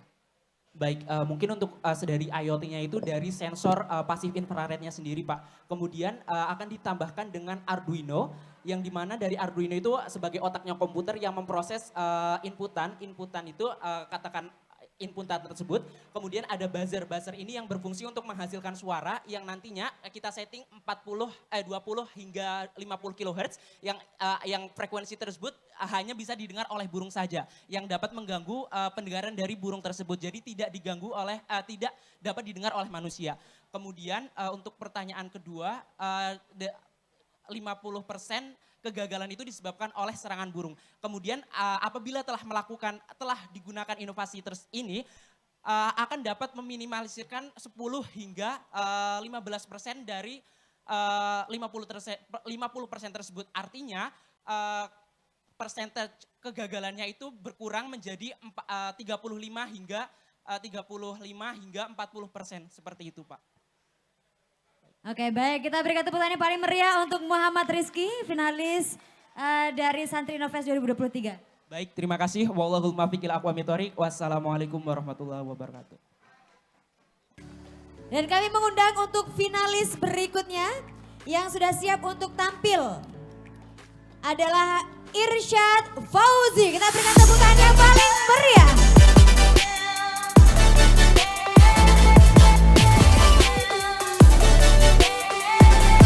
Dari Pondok Pesantren Darul Mutakin Lampung, berikan tepuk tangan yang paling meriah.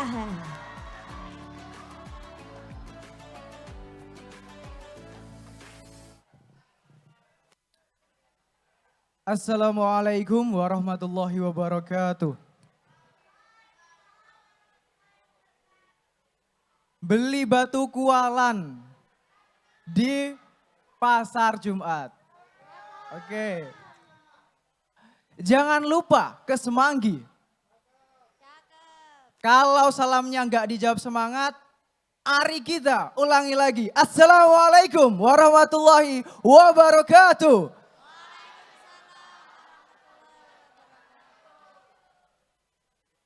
Di seluruh negeri dari ujung barat sampai ujung timur Indonesia, potensi dari santri itu adalah sangat luar biasa.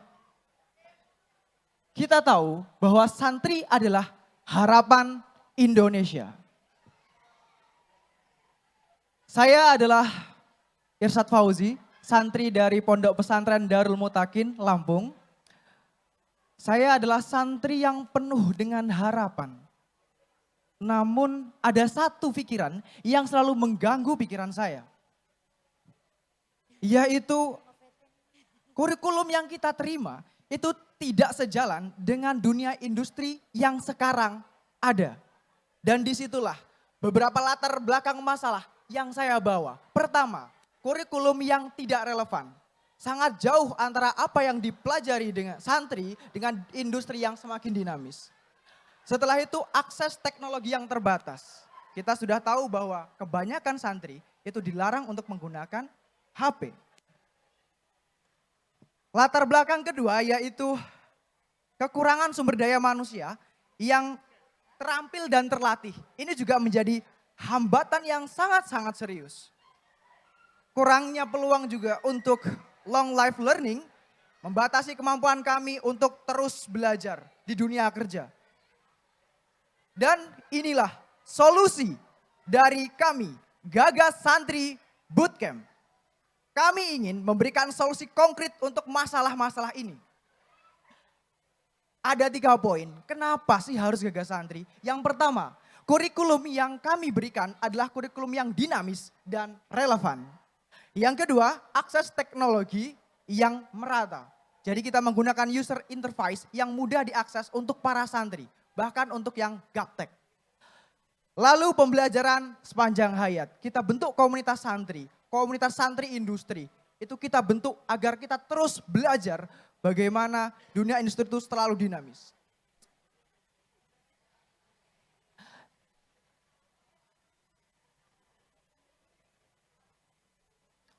Baiklah, market size di santri Indonesia itu sangat luar biasa. Karena ada 4 juta lebih santri yang ada di Indonesia.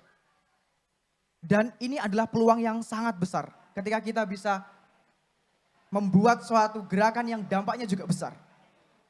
Produk kami adalah platform pendidikan revolusioner yang mengubah cara santri untuk memperoleh pengetahuan. Jadi kita di sini akan dilatih untuk mendapatkan skill, high income skill yang seperti digital marketing, product management, data analis, dan software engineering. Model bisnis yang kita bawa, yang pertama adalah dengan berlangganan bulanan. Jadi hanya dengan 50.000 saja per bulan, santri bisa berlangganan platform kami. Setelah itu kita juga akan membuat penjualan konten karena itu sangat profitable. Dan di sini kita membawa misi yaitu SDGs poin 4 yaitu pendidikan bermutu. Menjamin kualitas pendidikan yang inklusif dan merata serta meningkatkan kesempatan belajar sepanjang hayat. Ini adalah bisa dikatakan analisis kompetitor kita dan di sini Gagas Santri memiliki niche market yang sangat spesifik yaitu santri itu sendiri. Dan dengan harga yang murah bisa dikatakan di bawah 1 juta. Itu sangat terjangkau untuk para santri. Bahkan santri yang kelas bawah pun. Unique selling point kami adalah kurikulum dinamis, akses teknologi dan komunitas berkelanjutan yang ditawarkan memang relevan untuk santri itu sendiri. Setelah itu peluang profit kalau kita ambil saja 10% ada 2,6 miliar. Dan itu menanti. Mari kita bersama-sama untuk membuat dampak yang sangat besar. Dampaknya apa? Transformasi santri itu sendiri. Yang kami lakukan bukan hanya bisnis, tetapi juga dampak positif bagi santri. Jadi kami mengundang seluruh hadirin, dewan juri atau siapapun, mari bergabung dengan kami Gagas Santri. Yaitu untuk mengakselerasi santri ke dunia industri. Saya akhiri. Wassalamualaikum warahmatullahi wabarakatuh.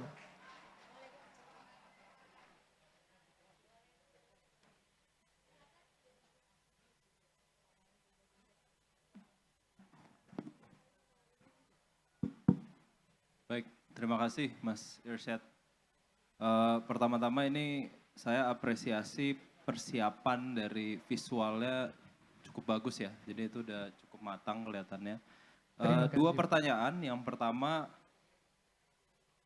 kesulitan dari rekan-rekan kompetitor yang tadi diidentifikasi oleh Mas Irsyad untuk menurunkan harga, itu biasanya adalah mendatangkan pembelajar-pembelajar atau narasumber-narasumber yang berkualitas. Jadi kalau narasumbernya berkualitas tinggi, dia industri profesional pasti harganya mahal. Nah, kalau Gagas Santri ini ingin menurunkan harga langganan per bulannya, bagaimana siasatnya supaya narasumber atau pendidik yang masuk ke Gagas Santri itu tetap berkualitas tinggi? Baik Pak, terima kasih atas pertanyaannya. Pertama, kita pastinya akan memberdayakan alumni-alumni yang sudah sukses di dunia industri. Kemarin kita bertemu dengan Bapak Ainun Najib dan dia adalah salah satu data scientist yang bisa dikatakan mendunia. Dan itu kita bisa akses. Beliau kepekaan dengan santrinya, pemberdayaannya juga tinggi. Kita bisa berkolaborasi dengan beliau. Seperti itu Pak. Dan kemarin juga kita bertemu dengan Bapak Indrawan Nugroho, bahkan mensupport. Ini memang sangat dan harus dilakukan. Kenapa? Karena ini adalah isu-isu ilahiyah. Pastinya orang-orang yang bisa dikatakan sudah selesai dengan dunianya ingin mengabdi untuk santri, agama, dan negara. Jadi potensinya sangat besar Pak, kita kolaborasi dengan mereka Pak. Sentuhan emosionalnya kita bisa sentuhkan Pak. Terima kasih.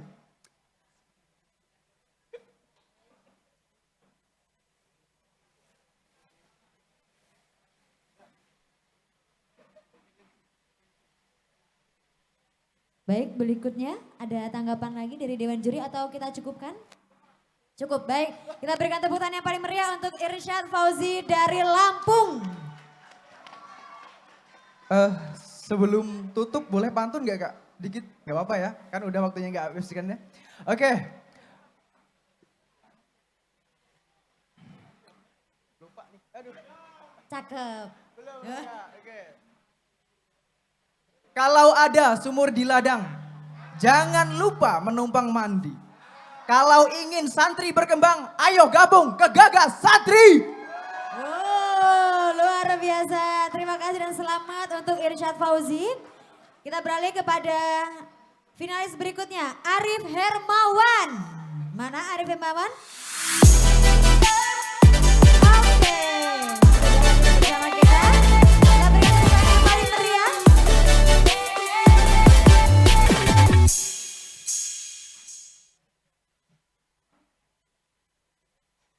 Assalamualaikum warahmatullahi wabarakatuh. Perkenalkan, nama saya Arif Hermawan, alumni Pondok Pesantren Kiai Syarifuddin, Lumajang, Jawa Timur. Yang kita bahas itu ada 3 masalah. Jadi yang pertama itu adalah sebagian besar belum sejahtera. Yang dimana alumni Pondok Pesantren Kiai Syarifuddin ada 12.957 alumni. Yang dimana 90%-nya pendapatannya masih di bawah UMP Lumajang. Dan 72%-nya masih di bawah angka 1 juta. Untuk masalah yang kedua adalah belum bisa memulai usaha yang mandiri. Karena belum bisa mendapatkan usaha yang baik serta masih bingung dalam proses pemasarannya. Yang ketiga, tidak memiliki tempat. Yaitu tidak memiliki modal yang besar untuk tempat usahanya. Maka dari itu, relatif banyak yang pasrah pada keadaan karena tidak memiliki alternatif solusi atas masalah yang ada pada saat ini. Jadi kita menggunakan metode define, yaitu define, measurement, analysis, dan improvement, serta kontrol. Yang dimana kita membuat sebuah diagram, fishbone diagram yang dimana upaya yang dapat memberikan kesejahteraan kepada masyarakat, khususnya alumni Pondok Pesantren Kiai Syarifuddin dengan usaha yang tepat, dengan tempat yang terbatas yang ada di Lumajang. Setelah kita analisa, kita menemukan 3 alternatif solusi. Yang pertama adalah hidroponik, yang kedua adalah tumpang sari, dan yang ketiga adalah kerajinan. Yang dimana yang pertama adalah efektif untuk meningkatkan kesejahteraan, itu ketiganya bisa. Yang kedua dapat diimplementasikan pada saat ini hanya 2 yang bisa. Yang ketiga tidak bertentangan dengan kebijakan pemerintah, 3-tiganya itu bisa. Dan yang terakhir tidak mengganggu aktivitas atau aktivitas yang saat ini sedang berjalan, hanya hidroponik yang bisa. Maka solusi yang kita tawarkan adalah hidroponik. Yang dimana inovasi hidroponik dari Reswara Farm itu adalah mulai mentoring penanaman sayur, produksi, pembuatan instalasi, sampai ke pemasarannya. Yang dimana solusinya yang pertama adalah kurangnya lahan untuk usaha. Itu kita bisa atasi karena dengan sistem hidroponik hanya memerlukan tempat atau lahan 10% dibandingkan dengan konvensional. Jadi ketika di konvensional kita membutuhkan 160 meter persegi, maka di hidroponik kita hanya membutuhkan 16 meter persegi dengan hasil produksi yang sama. Yang kedua, masalah pemilihan usaha yang tepat itu kita bisa atasi karena dengan pelatihan hidroponik, semua masyarakat atau alumni bisa mereplika usaha untuk menghasilkan produksi yang sama dengan yang telah Reswara lakukan. Dengan saat ini kita sudah ada 19 mitra yang tergabung dengan Reswara, mulai dari alumni, masyarakat, dan lembaga. Yang ketiga adalah masalah keberlanjutan usaha. Itu kita bisa atasi dengan kolaborasi dengan Syarif Agro Division, permasalahan jaringan pemasaran dan distribusinya. Untuk usaha hidroponik bisa dipastikan dengan baik income pemasukan tiap bulannya. Yang dimana kita sudah bekerja sama dengan franchise, warung makan, serta catering-catering yang ada di Lumajang untuk supply sayurnya secara kontinu. Untuk dampak yang ditimbulkan ada dampak ekonomi. Jadi para juri, alhamdulillah dari awal tahun 2023 sampai saat ini, alhamdulillah kita sudah mensejahterakan 9 alumni, pondok pesantren, 7 masyarakat, dan 3 lembaga yang dimana rata-rata pendapatan mereka bertambah menjadi 1 juta rupiah tanpa harus meninggalkan aktivitas yang sudah berjalan. Yang kedua adalah dampak sosial yang dimana kita memberdayakan masyarakat melalui kelompok ibu-ibu PKK dengan memanfaatkan budget dana pawon urip yang selama ini hanya dinikmati pengurus dan tidak berkelanjutan. Maka dialih fungsikan untuk usaha hidroponik melalui jaringan Reswara Farm. Yang kedua kita mengedukasi siswa mulai dari TK, SD, SMP, SMA, serta perguruan tinggi. Di sini kita ajari bagaimana cara sistem hidroponik serta bisa mengembangkan bisnis yang lebih inovatif dan produktif. Dan sampai saat ini kita sudah mengadakan 11 kali pelatihan dengan jumlah total peserta 405.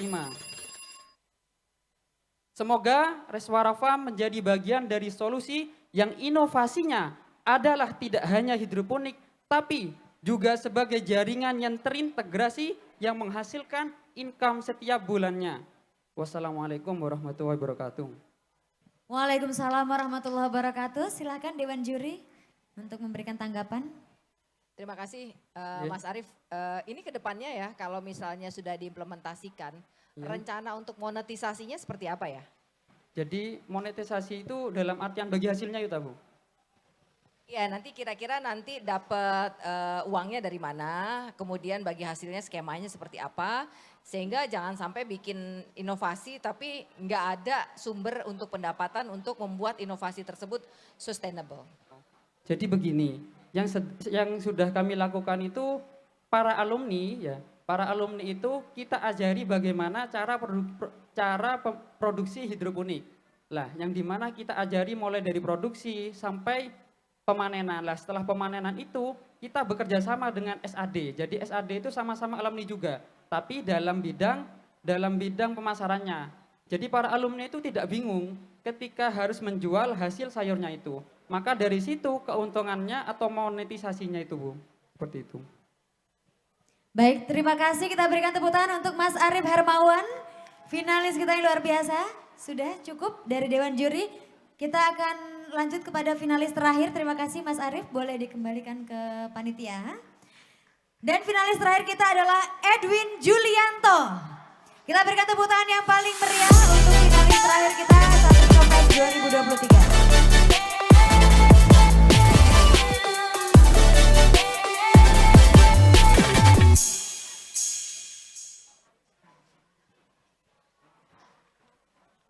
Assalamualaikum warahmatullahi wabarakatuh. Selamat sore, salam sejahtera untuk kita semua. Dewan Juri yang saya hormati dan hadirin serta seluruh panitia Santri Innovest yang sangat luar biasa. Oke, salam kenal, saya Edwin Julianto dari Politeknik Astra. Izinkan saya memperkenalkan sebuah inovasi yang akan menjadi sebuah solusi dari beberapa permasalahan dari pertanian padi di Indonesia. Dengan bangga mempersembahkan inovasi Pitek menuju revolusi pertanian dengan padi di Indonesia melalui teknologi robotik dan pemberdayaan generasi muda. Oke, berdasarkan dua permasalahan yang saya identifikasi, yang pertama tingginya biaya investasi. Teman-teman tahu nggak sih kalau Indonesia itu saat ini masih mengimpor jutaan ton beras dari luar negeri untuk memenuhi kebutuhan pangan di negeri ini. Dan salah satu faktor utamanya yaitu karena kurang penerapan teknologi dalam meningkatkan produksi. Dan di Indonesia sendiri untuk harga pembajak dan pemanen sawah itu cukup mahal dan terpisah. Untuk permasalahan kedua yaitu krisis regenerasi petani muda.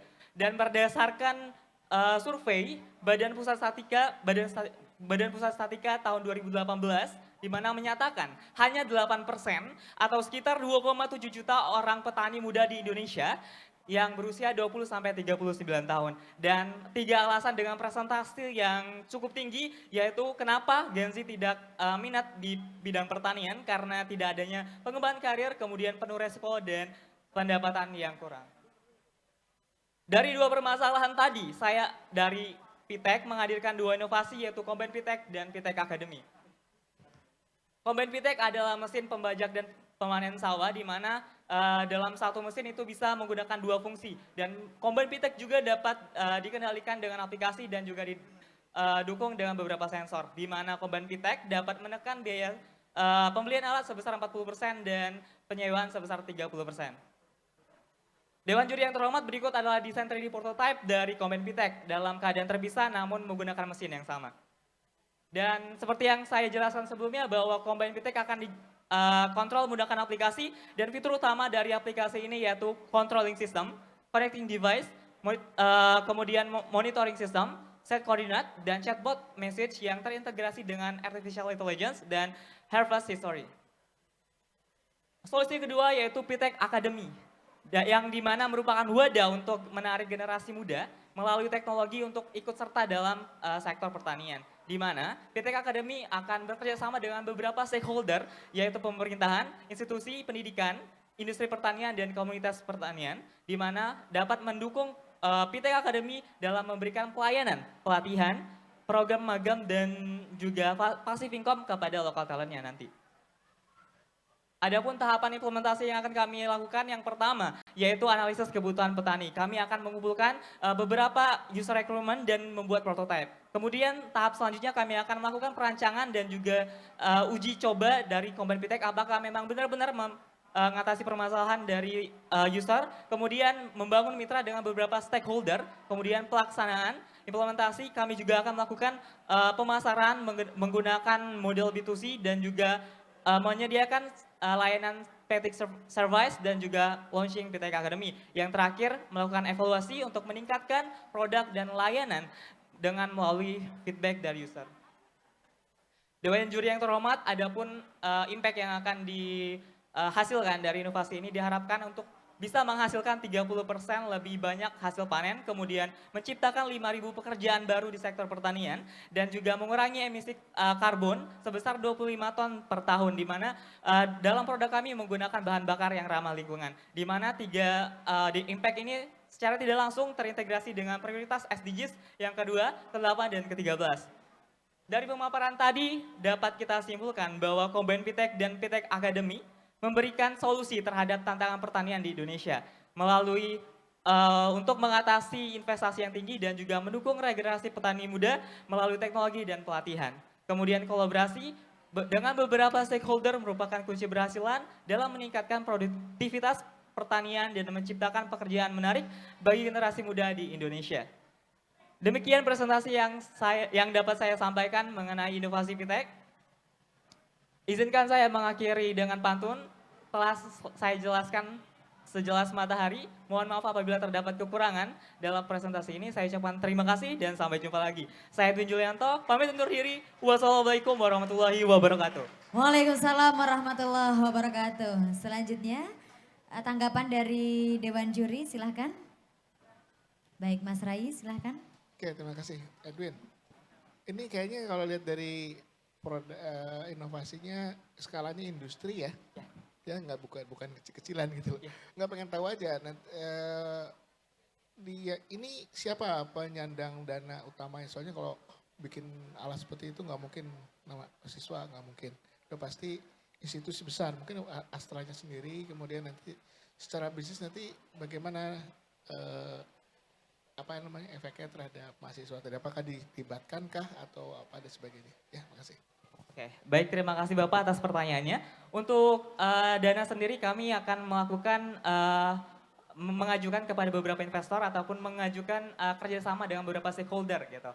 Dan kurang lebih untuk produk ini kami masih tahap analisis dan juga desain. Namun dalam produk ini juga kami setelah melakukan implementasi dengan skala kecil di mana kami melakukan project yaitu mesin pemotong rumput menggunakan controlling aplikasi gitu. Alasannya sederhana karena kami ingin membantu para pemotong rumput di kampus gitu. Kemudian yang kedua untuk mengenai bagaimana mahasiswa dapat terlibat gitu. Kami akan melakukan promosi dan merekrut beberapa mahasiswa yang memang kami butuhkan dalam pengembangan produk ini. Baik, terima kasih kepada Mas Edwin Julianto, finalis terakhir kita pada hari ini dan Mas dalam 10 besar. Oke, baik, terima kasih sekali lagi dan kita berikan tepuk tangan yang paling meriah untuk 10 finalis dari Lomba Santri Innovest 2023. Wah, keren-keren banget gak semuanya teman-teman?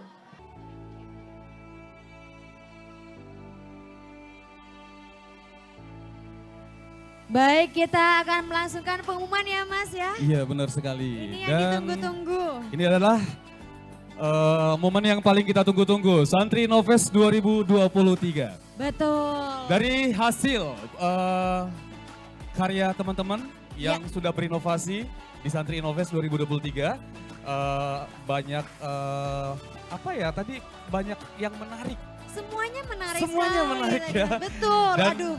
para dewan juri juga sampai bingung gimana caranya memilih dari yang terbaik ini. Betul. Dan alhamdulillah kita menemukan keputusan dari Dewan Hakim yang menjadi pemenang di Santri Innovest 2023. Are you ready guys? Siap, kita pengumuman pemenang juara Santri Innovest 2023. Kita mulai dari favorit kedua.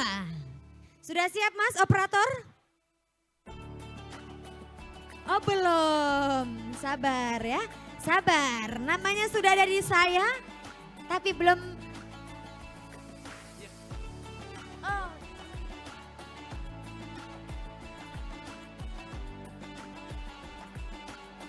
Oh baik. Ini Oke. ada momen of surprise-nya ternyata. Pada ya. deg-degan kan? Oke, kita tunggu hasilnya. Dan Untuk seluruh kita finalis. langsung saja ke kategori juara terfavorit kategori pelajar. Oke, kita undang dulu nih kayaknya ya. Undang dulu seluruh finalis untuk maju ke depan. 10 finalis silakan kita berikan aplaus yang luar biasa. Sekali lagi berikan semangatnya yang luar biasa Untuk buat peserta finalis perjuangannya. kita. Silakan 10 besar maju semuanya ke depan. Ini tentunya 10 generasi bangsa yang luar biasa. Luar biasa, terima kasih sudah Berhasil, berpartisipasi iya. di Santri Innovest 2023. Dan kita bersyukur dan hari ini acara kita berjalan dengan lancar. Ya. Berhasil mengeliminasi ratusan peserta lainnya Ratusan peserta dari seluruh Indonesia. ya. Dan Anda adalah pilihan Santri Innovest 2023 mewakili dari seluruh Indonesia hadir ke Jakarta. Betul sekali, silakan. Kita mulai dari mana nih Mas? Dari Oke, juara Mas favorit kategori pelajar. Favorit kategori pelajar. Baik. Jatuh kepada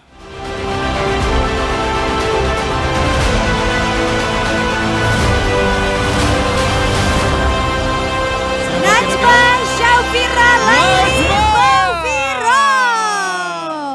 Boleh maju ke depan, angkat tangannya dan lambaikan tangan pada seluruh teman-teman di sini. Selamat untuk Najma, peraih juara favorit kategori pelajar. kategori. Sekarang kita beralih ke kategori umum. Kategori umum favorit ya. Favorit ya. Maju aja, maju ya, maju. Najma selamat. Najma tadi apa materinya apa ya? Itu aplikasi In Yourself. Aplikasi? In Yourself. Mudah-mudahan tahun depan Najmanya bisa berinovasi lagi ya. Oke. Oke, baik. Selanjutnya kita langsung saja panggilkan juara favorit untuk kategori umum jatuh kepada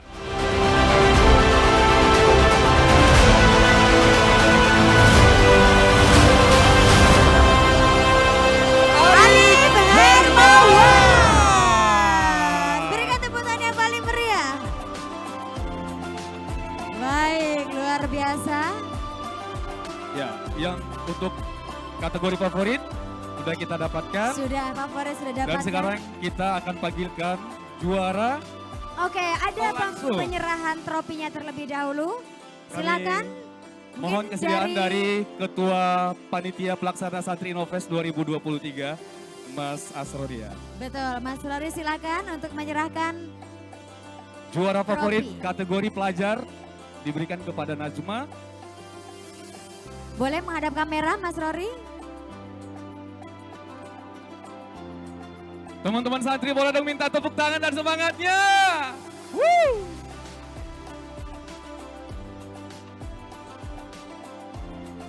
Baik, sekali lagi selamat untuk Najma. Berikutnya, juara favorit kategori umum diraih oleh Arif Hermawan. Silakan Mas Arif bergeser sini, oke. Congratulations sekali lagi buat Najma dan juga Syarif Arif ya. Iya. Sudah mendapatkan juara favorit lewat Kategori umum. karya yang luar biasa hari ini dipaparkan di depan seluruh peserta Santri Innovest 2023. Baik, sekali lagi kita berikan tepuk tangan yang paling meriah untuk Arif Hermawan dan selamat Boleh bergeser meraih juara sedikit favorit ke kategori sebelah umum. kiri, baik. Baik, boleh lagi bergeser lagi. Kita masih ada beberapa finalis lainnya ya. Kita akan panggilkan berikut untuk Juara kedua. Ketiga apa dua nih? Ketiga apa dua nih? Ketiga aja Ketiga dulu. dulu. Ya. Oke, ketiga. Ketiga dulu ya. Oke, ketiga dulu nih. Juara 3 Santri Innovest 2023. Diraih oleh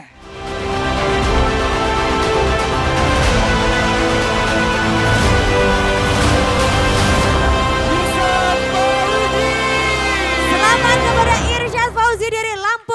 maju ke depan. Siap, maju ke depan 2 langkah. Baik. Baik, wah. Kita beralih ke juara 2 dan juara 1. Oke, juara kedua. Juara kedua. Diraih. Langsung saja. Diraih oleh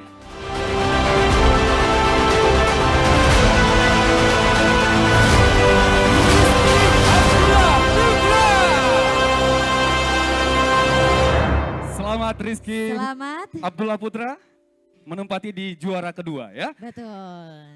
Juara satunya kira-kira siapa? Santri Innovest 2023 mana suaranya? Kita pilih, kita bantu suaranya ya. Langsung saja kita buka.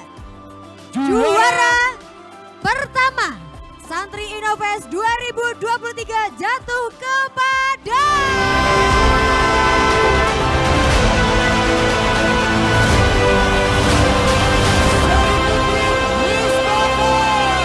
Selamat kepada Syarifuddin Mustafa.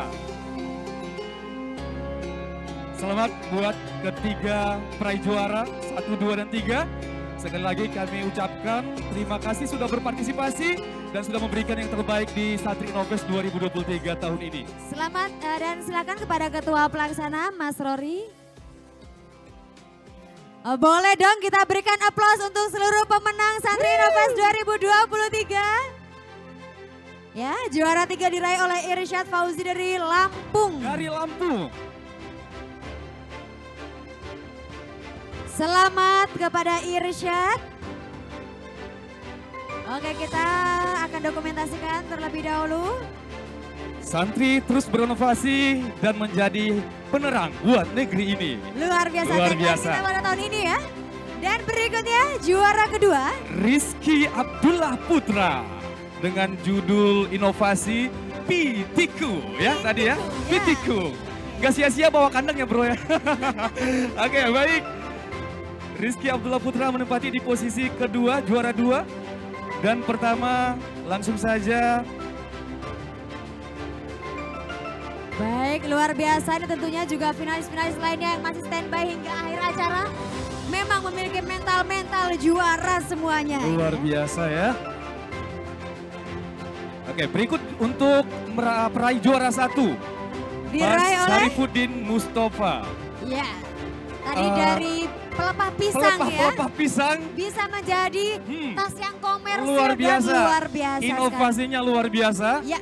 Ya, untuk santri bisa berinovasi, dihargain dan diapresiasi di mana lagi kalau bukan di Santri Innovest 2023.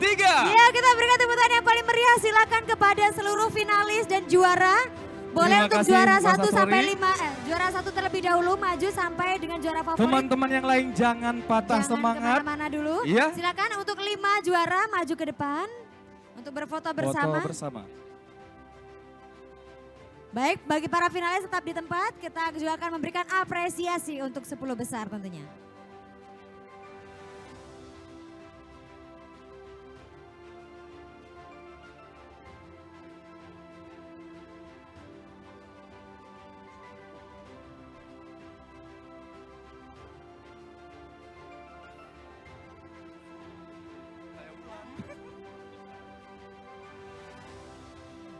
Baik, terima kasih dan selamat. Sekali lagi selamat buat seluruh pemenang hari ini. Baik, berikutnya kita juga akan menyerahkan Memberikan cindera mata cindera dan mata plakat buat seluruh penghargaan. finalis. Ya kami panggilkan. Boleh silakan maju ke depan seluruh finalis.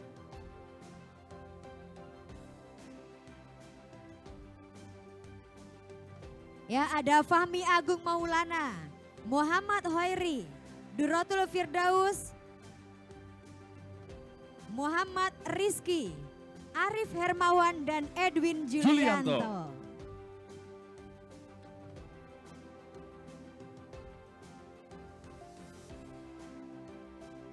Baik, tentunya kami ucapkan selamat kepada seluruh finalis. Luar biasa perjuangannya dan inovasi-inovasinya.